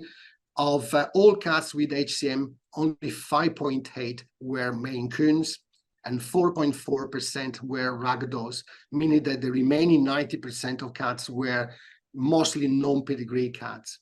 And then of the all Maine Coon cats in our population, 22% had the evidence of left ventricular hypertrophy and 16.6 cats of Ragdols, which in a way reflects the same result, although we haven't tested them for the genetic mutation, same results that were reported by the German group. And then there is another mutation that has been reported, and this is the myosin heavy chain 7 has been reported in one domestic short-hair cat, but on post-mortem, so there wasn't a diagnosis in vivo, the diagnosis was on necropsy, and they found this mutation, but as far as I'm aware, there isn't any bigger study. So we're talking about one cat here. And obviously the mutation was compared to other cats that didn't have hypertrophy, and they found that it was different. So, but I think we need more studies here to prove that this is a real problem. But then I briefly want to talk about restricted cardiomyopathy and the other forms of cardiomyopathy that we see. And as you can see in this RCM phenotype, we have a lot of scarring issues. And because the problem is that our diagnosis of RCM probably is a little bit controversial, because we do not have sophisticated and reliable tests to demonstrate the restrictive pattern. Even with Doppler, the heart rate is so fast in a cat that we can't reliably do a tissue Doppler or a strain rate, etc. So when we do these tests, we get very, very equivocal results. So our interpretation is a normal looking myocardium with big left atrium. And so we assume that the big left atrium, in the absence of mitral regurgitation, of course, we assume that that big left atrium is caused by a restrictive pattern, so a diastolic dysfunction.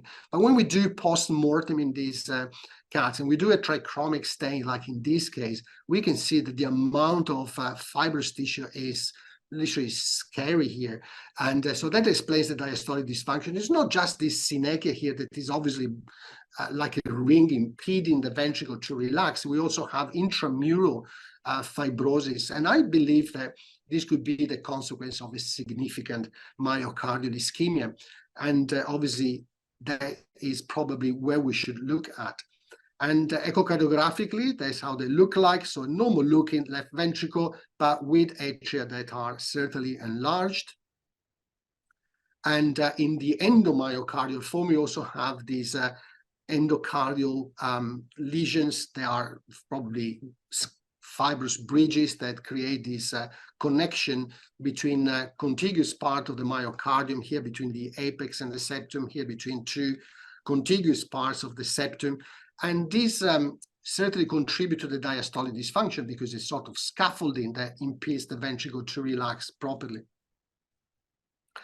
Now, dilated cardiomyopathy, I just mentioned it because it's a curious condition, because it used to be the second most common feline heart disease until 1987, when one American colleague called Paul Payan described the taurine deficiency associated cardiomyopathy. So in the form of dilated cardiomyopathy in cats that are taurine deficient.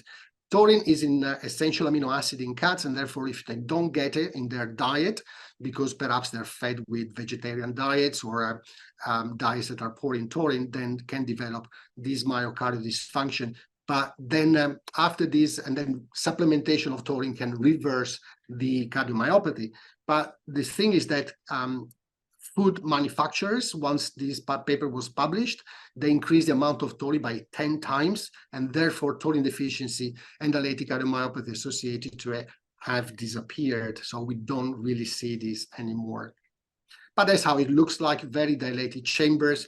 Now the fibers here are, yes, parallel as they should be, but you see the cardiomyocytes are very pale. They're missing their nuclei. They are detached from each other. There's a bit of a edema there. So this is a myocardium that is really suffering, probably dying. And so not just the ventricles are enlarged. You can see the transillumination here, to explain how thin they are, but also the AHI are severely increased. But even DCM, that could be this one, for example, is not taurine deficiency anymore. What we see here is probably the end-stage cardiomyopathy. That would be my interpretation. And there is a long list of possible causes for dilated cardiomyopathy in cats. So not a primary myocardial disease, but probably an end stage of any form of cardiac disease, or could be ischemia, which I think is very important, or a toxicity, as has been reported, or even viral infection, because depending how they recover, if they don't recover from an infectious viral disease from the hypertrophic initial change, they may end up with overload and sort of dilated phenotype. And tachycardiomyopathy is certainly another important one that we see more and more in cats now that we got the availability of a Holter measurement, Holter recorders in cats, and so on. The arrhythmogenic right ventricular cardiomyopathy, I don't believe is a real issue in cats. The familial inheritance has never been completely proven.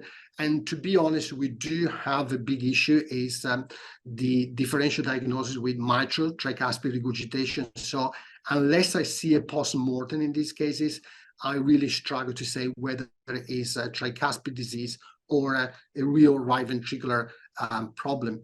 This is one where we managed to confirm, at least histopathologically, with the fat infiltration that goes from the epicardium to the endocardium, so starts evolving from the external part of the heart to the lumen.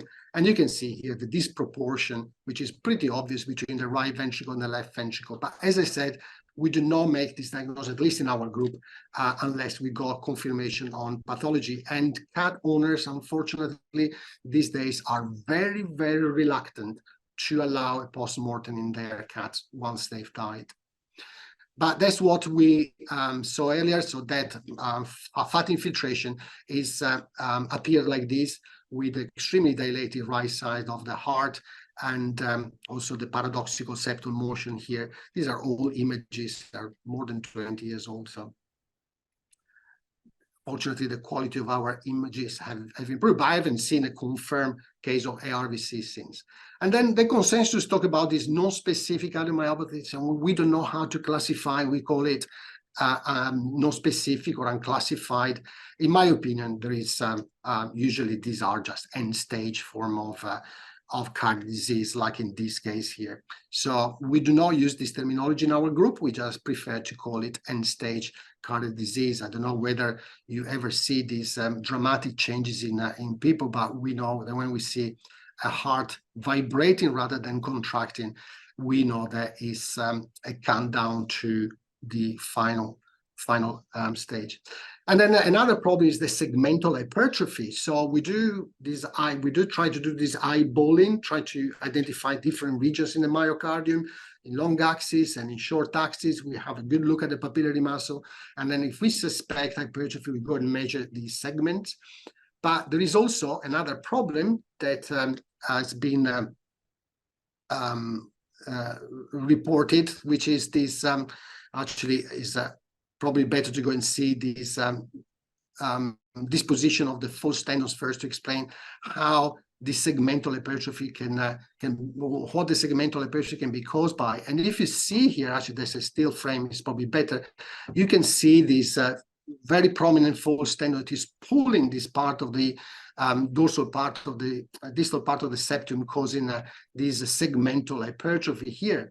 And so we don't know whether this is a variation on the theme, whether this is a form of hypertrophic cardiomyopathy, but we see these cats that sometimes they have a completely normal life without any issue whatsoever. We monitor them by all means, we measure biomarkers, but we don't see any evolution in the majority of them. But very recently, another group, and it's a shame that they don't share this group, they never share information with us. they talk about this isolated discrete upper septal thickening reported in people too. But if we look at these images that they published, there's again a prominent false tendon, and they haven't mentioned false tendons at all in this study here. So I'm not sure whether this is a real problem or not. So you can see there's a lot of controversy here. And then also, as I said before, inexperienced echocardiographers, inexperienced cardiologists, they often miss these potential traps. So volume depletion in cats are very dry animals. So volume depletion, even minimal, can reduce the left atrial size and cause pseudo left ventricular hypertrophy. On the other hand, overzealous fluid administration, even a maintenance rate, can increase the left atrial size and cause pseudo left ventricular dilation. Tachycardia, again, can give a pseudo left ventricular hypertrophy simply because we don't have enough frames. When a cat is beating at 250 beats per minute, we struggle to see the end diastole and make proper measurements. Or with bradycardia, we can have overload. And then, as I said, another limitation is people interpret things differently. So what I call left ventricular hypertrophy may be classified as HCM by another cardiologist. So there is a lot of intra and interoperator variability, and still we don't know the role of false tendons, and we don't know how the disease evolved during time in order to have a better understanding. So that's what I joke about. I say people make in veterinary medicine, make their own cardiomyopathy, and this is certainly a very big problem when it comes to therapy. So I'm not going to talk about acute management, and I'm going to very fast. Tell me if I'm going too fast, but I'm also aware of the time available. So acute management is not guided by any evidence-based medicine. We published these guidelines a few years ago, simply based on our experience, but it seems to work. So with these guidelines, we seem to be able to stabilize these patients. And it's true that cats present very often in acute failure because they're very stoic animals. They're very sedentary in their habits, and they hide very well their disease. So when they present, normally they present in over failure with open mouth bleeding because of the severe pulmonary edema or pleural effusion or both. But once the cat is stabilized, that's where we have problem, and that's probably the main reason why we are here today, I would imagine. So obviously we use diuretics. We use furosemide, we use torazemide, we supplement with potassium. That's pretty standard. Evidence-based, zero, but the same is in people. We don't have any study to prove that furosemide is better than placebo. It would be unethical to let patients die and drown in their own fluid. But apart from this, we have a number of attempts to use medication that, in addition to furosemide or torazemide, can increase the life expectancy. So we've got diltiazem, atenolol, ACE inhibitors, pimobendan. Pimobendan for, I'm not sure whether human cardiologists are aware of this drug. It's not licensed in people, but it's, apart from Japan, it's only licensed in Japan. And as far as I'm aware, but it's in inodilator, so it's got calcium sensitizer and the phosphodiesterase 3 inhibitors, which seems to be selective for the peripheral circulation. Therefore, we got vasodilation and increased inotropism. And so pimobendan is certainly a drug used a lot in veterinary medicine, especially in canine medicine, and then spironolactone. Now, to talk about diltiazem, we got only very old studies, more than 20 years old now, never been published as a full paper, so I got only some images from their abstracts. But what they did here, they divided cats in congestive heart failure in 4 groups. The first group received a diuretic with placebo, second group diuretic with diltiazem, third group diuretic with enalapril, and the fourth group furosemide with atenolol. And the results are only these ones. We've got just the hazard ratio picture here, so where furosemide is sort of the baseline in the middle, and we can see that diltiazem doesn't seem to give any beneficial or a negative effect, so it sits here in the middle, while atenolol was the only significant parameter that reduced the life expectancy of these cats, which is not surprising because we know about the downregulation of beta receptors, and therefore that could be a potential explanation for this deleterious effect in cats that are in failure. And then we got the ACE inhibitor here that looked like was a positive result, but not statistically significant. And I'm going to show you a better study for that. But we say that diltiazem is not used anymore for this reason, but beta blockers not used again in calcium failure. But beta blockers have been tried at least in asymptomatic patients to see whether this intervention could delay the onset of heart failure.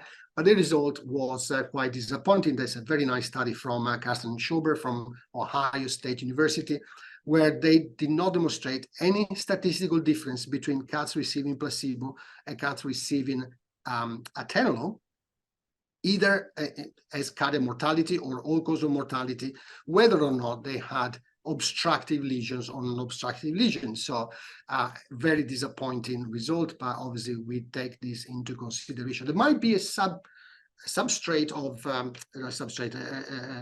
subpopulation of cats that may respond to atenolol, but this is our personal experience and certainly not validated with a statistical analysis. ACE inhibitors, unfortunately, not very promising drugs either. In this study, which is a very old study, but we managed to publish it only in 2019 due to some politics. This was probably the biggest study done in cats. It's a prospective, randomized, blinded, and placebo-controlled trial. And it's a big study because we had 150 cats. It's not easy to enroll 150 cats. I know you enroll thousands of human patients, but for us, recruiting 150 cats is already a success. And it was a prospective, randomized, placebo-controlled, multi-center, double-blinded study with the primary endpoint treatment failure and secondary endpoint quality of life and echocardiographic changes. Result very disappointing once again. So no difference between cats receiving benazepril and cats receiving placebo. So ACE inhibitors have been abandoned, at least by people who read this paper, because still people using it and are not aware of these results. Then we got pimobendan, as I said, is inodilator drug, very interesting drug.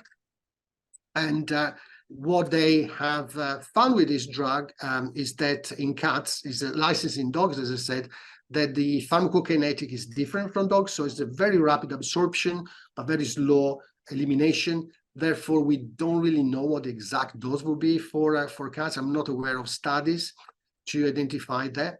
But certainly in this prospective study, double-blind randomized, they found no difference between cats receiving placebo and cats receiving pimobendan with when they have hypertrophic cardiomyopathy and onset of congestive heart failure. There is another study that I'm afraid I don't have results using ivabradine, and I think the results were really terrible and has never been published. So that's another disappointing study. Spironolactone is what I think would be a very promising drug for the reason that I suspect, but it's my personal opinion, I suspect that fibrosis is a very important problem in all forms of cardiomyopathy in cats. So if we could at least find something that could slow down the fibrosis, like potentially spironolactone, that would be a fantastic drug to have in cats. Now, this is a pilot study that was done a few years ago, and again, is double-blind, randomized, placebo-controlled, but there are only 20 cats, 9 were on spironolactone, 11 on placebo. And to be honest, the endpoint, which was the end of effective treatment, was only 22% of cats on spironolactone reached the end point, while 82 reached the end point in the control group. So meaning that it sounds like spironolactone is really helping these cats. Unfortunately, the randomization went terribly wrong here.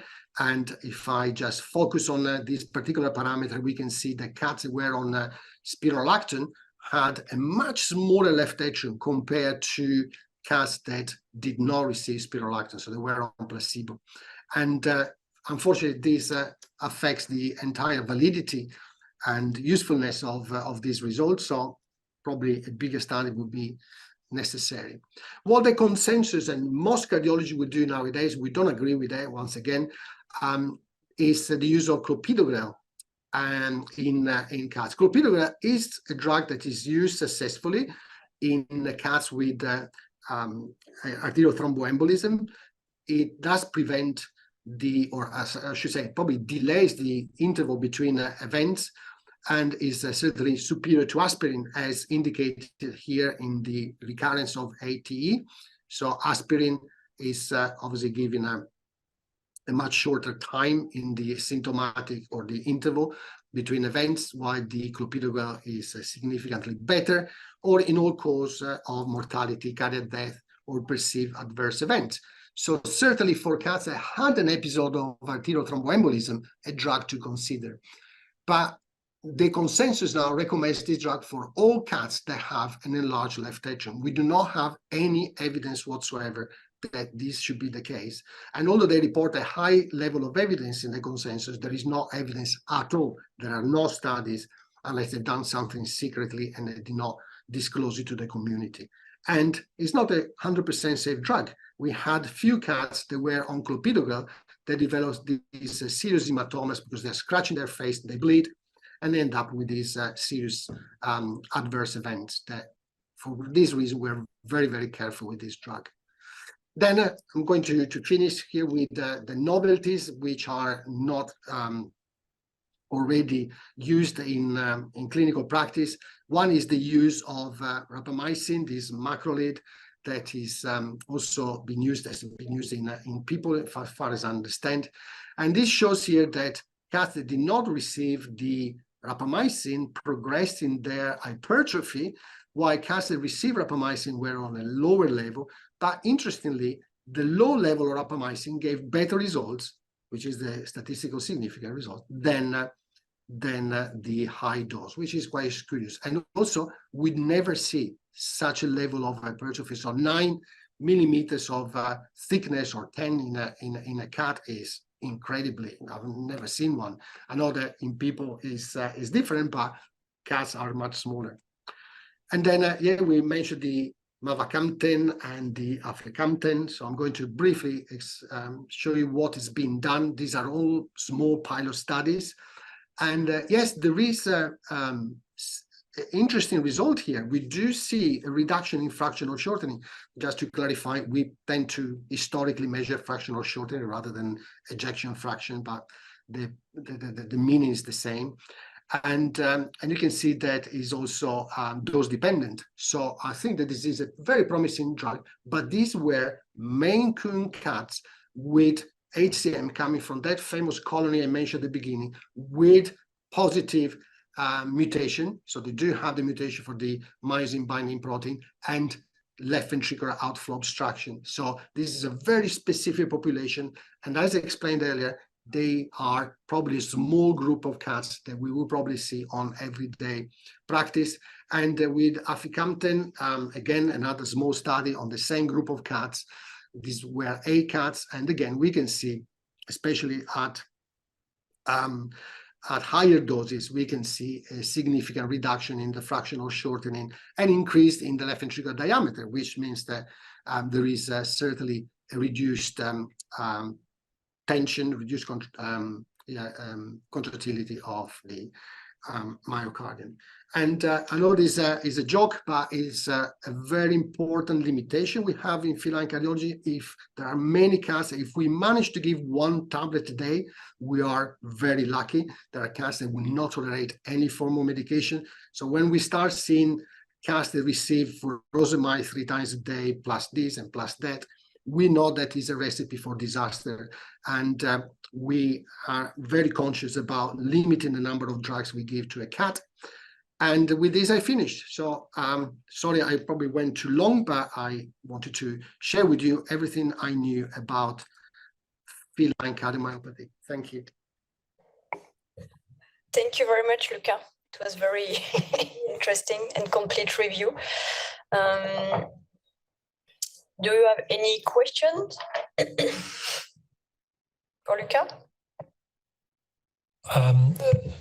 From a very basic science standpoint, so, well, you mentioned early on in the presentation subclinical, and a lot of factors that are perhaps out of reach. And so, well, not really questions, but more ideas of directions in terms of future tools, cost is another factor that we'll ignore for now, but assuming that's not a factor. So in terms of imaging, photon counting CT is kind of an upcoming clinical CT approach with higher capacity to distinguish different contrast agents, multiple contrast agents used simultaneously. So of course, this is in anesthetized animals during imaging, which can be gated to the cardiac cycle. On a slightly smaller scale, micro CT is another option, which can also be gated to the cardiac cycle. And there are systems that have been designed with the intention of using with, for example, rabbits, which would have, therefore, the gantry size that would almost certainly take also cats in that case. So these could be two options. The second one, micro CT, being slightly more accessible, say.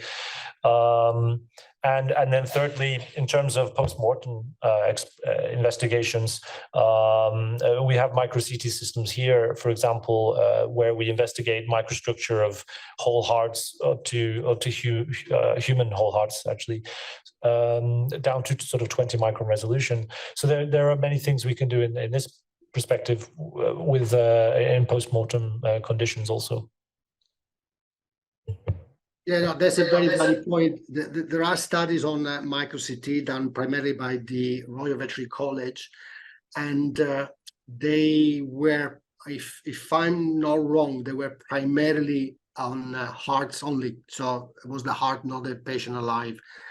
You're absolutely right. We need to have the patient anesthetized, but we do have CT, but certainly not a CT that would be sufficient to, because I don't work in academia, so I need to talk about the everyday life in practice. We don't have ECG gated acquisition. We got limited number of slides per. So I think that from a research point of view, yes, a micro CT or even a more advanced CT could be extremely helpful, but we also need to remember the financial availability in the veterinary field is not the same as in the human field. But from a research point of view, yeah, I would be very, very happy to send you these hearts or the bodies for CT, micro CT. Probably with Brexit now, we can't really export anything without having 1 million problems. So yeah, we may travel to France with a couple of dead cats in my suitcase, and that would be easier. Well, happy to discuss that further in any case. Try and work our way around the red tape. Thanks. I have a question. What was your opinion on real-world evidence and connected objects that all know about the Apple AFib, the app that detects automatically atrial fibrillation in humans.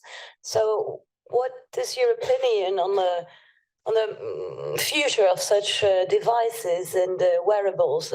How to imagine integrating these objects into either research, clinical trials, but also everyday use for the cat owner? Yeah. So arrhythmias are important. We published a small study on Holter analysis in cats with cardiomyopathy in general, whether we're hypertrophic or non-hypertrophic, and they all presented ventricular arrhythmias. We do have now advanced monitoring. We can go up to 2 weeks. So we can certainly monitor these patients. But atrial fibrillation is very rarely an issue in cats. They're too small. So the size of their atrium is too small. So if we consider the triangle of Kummel. It was just an example of the power of wearables. The human example. Yeah. But we do not see atrial fibrillation in cats. Very, very rarely. And even if it's present, is usually with a normal ventricular response rate. So we never, ever consider atrial fibrillation an issue in cats. Certainly a complication, but not an issue. We've never noticed a correlation between the presence of atrial fibrillation in a very few cats that present with it and survival. While with the ventricular ectopics, yeah, that is a different story. But Yeah, so that's where we are at the moment. I don't know whether I answered your question or not. Well, not really. Oh, okay, Sorry. right. Well, I may have misunderstood. No, it's not specifically talking about a specific pathology of the heart. I was talking about the future of medical devices for better classification of pathologies of heart diseases and better treatment compliance and earlier treatment, etc. It's much more general, yes, including blood pressure monitoring, etc. Okay, well, that's certainly an interesting thing. I'm not aware of any study that's been done so far, so I'm certainly open to any potential investigation. Yeah, absolutely. I thought your question was primarily about atrial fibrillation, so that's why I made that comment. Thank you. I have a question about medical treatment for both human and vet doctors. We have seen recently that SGLT2 inhibitors gave good results in heart failure with preserved ejection fraction. And some of the patients have hypertrophy of the myocardium. Do you believe that there is any chance that SGLT2 inhibitors could be useful in HCM, in humans and in cats? I would say not just HCM, in all feline cardiac problems. Yeah, I think so. I mean, obviously it needs to be tested, but the principle would be certainly interesting and has to be investigated, absolutely. Because at the moment, I know that some colleagues use 10 different drugs in every cat they see, but we just stick on diuretics because we know that all the rest is just folkloristic approach. We know that there is no evidence to support any other medication. So we just have furosemide at the moment, and it's very frustrating. And in the human side, I didn't see any clinical trial in HCM in human patients. Certainly, it would be interesting, absolutely, especially because you can have not just the congestive heart failure as a problem. You can have cats that may be fainting or being at risk of sudden death or develop thromboembolism. So even if they don't have congestive heart failure or requiring diuretics, they might need something else to at least slow down the progression of the disease, for sure. I'm afraid our clinical counterpart has left us for now. So I'm not sure how to really answer that from a clinical standpoint. Over that, similar to the feline case, that of course it's something interesting to investigate further, but I'm not very well up to date on that.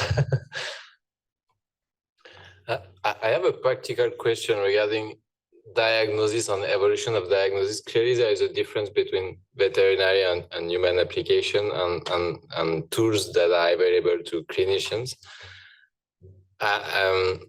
So maybe transposition from humans to vets is not very easy at this moment. But from your point of view, do you think that there will be no invasive method development or improvement that could allow to detect HCM, I would say, more in vets than in humans, definitely, because there is already tools that exist. But could we imagine that, like, a combination of an ECG analysis, both with, I don't know, blood pressure measurement and stuff like that, that could be done in general practice for a vet, could be used to make earlier detection of HCM, or is it just pure imagination? Well, no, I don't think it's imagination. It's more of an important desire than imagination. I would love to have some tests that can predict the onset and progression of the disease. Now, blood pressure, for example, is done routinely, but it's a very challenging thing. Cats are 10 times more predisposed to white coat effect compared to people, for example. So you see a lot of hypertension that is not hypertension. So we got high values, but not hypertension. We have the discrepancy between results between oscillometric system and Doppler system. So that's another big issue. And so ideally, we should measure blood pressure at home, away from the stressing environment in a clinic or a hospital. So that's for blood pressure. ECG, certainly, I think there is a lot on inside ECG that we simply don't appreciate. It can be predictive, but personally, I do not have any idea on how to investigate this. And then biomarkers, biomarkers, troponin, NT-proBNP can certainly detect early stages of a cardiac disease. That's something that we can do quite routinely. And but apart from that, I'm not aware of any other test that we got available. Sorry, I just wanted to make a comment. So yeah, if you combine devices like a continuous ECG monitoring and blood pressure modeling, etc., and you combine it with machine learning algorithms, yeah, I'm pretty sure that you can go into crazy discoveries, exactly like we do with EEG when you end up driving a car by just thinking. No, I'm a great fan of artificial intelligence for sure, and I know that long-term monitoring of ECG is possible. We do it, and but blood pressure monitoring in cats is simply impossible. We can't do it. This is not unless you do invasively. But then how can you keep a cat with an intra-arterial catheter without having the pain or the discomfort that can affect the blood pressure? So I'm afraid blood pressure is a no-go in cats. And it's there not are models from that derive blood pressure from the pulse, for instance, also in humans, either with two sensors or one sensor. There are devices that are able to correlate. Yeah. I mean, it's not the absolute value, but you have the evolution. Yeah. I'm talking about the transducer can implant it surgically. Yeah, but that you will never be able to do it in a cat unless it's purely for research purposes. No way. I can tell you. Send you papers. No, you can send me the paper, but in a cat, if you want to do something like that in a cat. Not in a cat yet. Yeah, not in cats. It's only in humans yet. Yes. Yeah, I say there is no way that a client-owned cat can wear a device like that. So the direction all of this is going in the more clinical side in humans, and driving a lot of research is really personalized medicine approaches. And so this is really been integrating, bringing together everything that I think we've just been discussing. So the way that this generally works is that it comes from two main groups of data sets, one being the ECG, which ideally would be more like continuous monitoring, and therefore implantable systems would be ideal, or some kind of jacket system or something, wearable system would be really great. The other side is imaging and using the heart geometry as a base, and this can be done at various levels of personalization, either just a generic model. So we have from, let's say, an average geometry of a cat's heart taken from X number of cats, and either you really take individual heart geometries and either morph it to some kind of generic one, or just work directly in its own very personalized geometry. And so this would be coming from either MRI or CT resolutions of even half a millimeter or something like that could be sufficient, particularly for the ventricles. That's probably a reasonable approximation just to get the overall geometry. And then you couple this with, in terms of, it depends what your prevention is targeted towards, in terms of sudden cardiac death and more electrical disorders, then computational models of electrical activity are integrated into these models. So you're really simulating electrical propagation within the set geometry. probably more relevant is also mechanical aspects, and so this can equally be modeled and integrated into these sort of simulations. So computational modeling is a very key factor, and part of driving that, or then driving classifiers from there to stratify risk, is coming from grouping together populations, and that machine learning is a very common tool to bring this towards stratification. So that'd be a very general overview of the pipeline that we try to build. Generally, this, whether it's an electrical model, a mechanical model, or really depends on what the main target is and where the main criteria of stratification are likely to come from. But you can also add on top of that, into the machine learning models, additional factors such as biomarker and many other factors, the blood pressure or whatever, into that end model that really starts stratifying risk at that point. But a large part can come from just the overall geometry and function of the heart from such models. Can I make a comment just to clarify perhaps a bit of confusion here? When it comes to animal experimentation, the restrictions are incredible, much stronger than the restriction you might have with your human patients. In other words, you cannot do any invasive procedure or procedure that can cause discomfort to any animals without the license for experimental animals. So when you move to a license, you need to have experimental animals that do not reflect the normal population. So it would be very difficult then to translate from the experimental models to the living models. Just not even a blood sample you can take from a patient without the clinical explanation for its utility. So we are very, very limited on the amount of interventions and studies we can do in cats or dogs.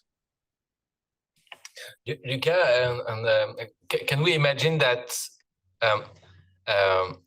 unlikely what is usually done to use like human data to assess if let's say, for example, a combination of an ECG and a blood pressure measurement could be could represent a nice tools to assess the cardiac function and maybe identify earlier modification of the cardiac function and basically HCM, and to make kind of a model, let's say, okay, we need to have X measure of ECG coupled with blood pressure measurement, and if we see this trend, that will that may lead to a development of an HCM, and building this model with I would say real world evidence data from human that is easily accessible, I would say, like ECG and blood pressure, that's not so complex for human side,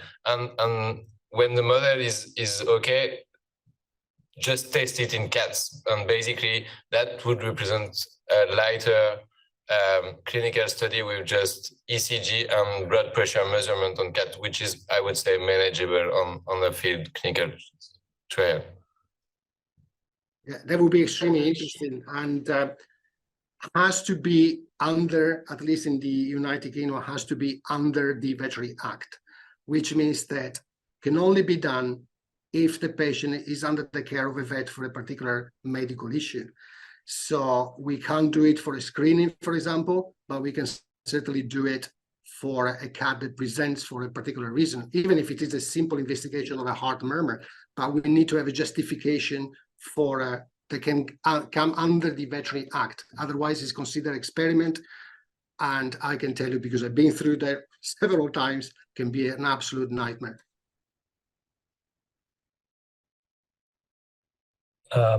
No, I totally agree, and probably it's the easiest place to start is to simplify things, looking at concentrating on one or two factors, ECG and blood pressure, and the combined use of those. Absolutely, and if if the data collection can be part of the animal's welfare and care, right, then it's falling hopefully within the Veterinary Act. So of course, and then anyway, I think you want to first of all characterize what an ECG really looks like in detail for cats that are already presenting the disease, of course. The difficulty will be obtaining any sort of like control equivalence, but so the challenge will be identifying how cats not presenting those diseases can be compared. So presumably there have to be some I don't know, less severe case, another condition, reason that animals are brought to the vet, where an ECG could be a reasonable care point to compare with them. It sounds like that's the more challenging aspect than actually analyzing the data. Absolutely. Well, ECG and blood pressure can come under like a geriatric panel, for example, or something like that. That would be justifiable. It still needs to be approved by the Home Office, but I think that would be probably the easiest way to go. And as you said, no point in reinventing the wheel. Let's use what is available in human medicine and try to repeat the same study.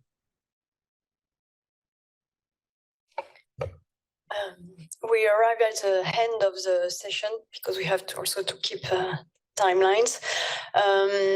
Is there a very last question or no?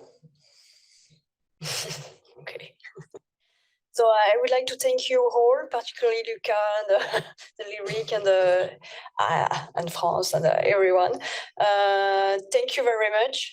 We will try to share the presentation to each other, so it can be really interesting. And the recording also, because some people were not able to attend today. So, and again, thank you, and have a good evening or afternoon now. And see you soon for our next session. Thank you. Bye-bye. Thank you. Goodbye. Thank you. Bye.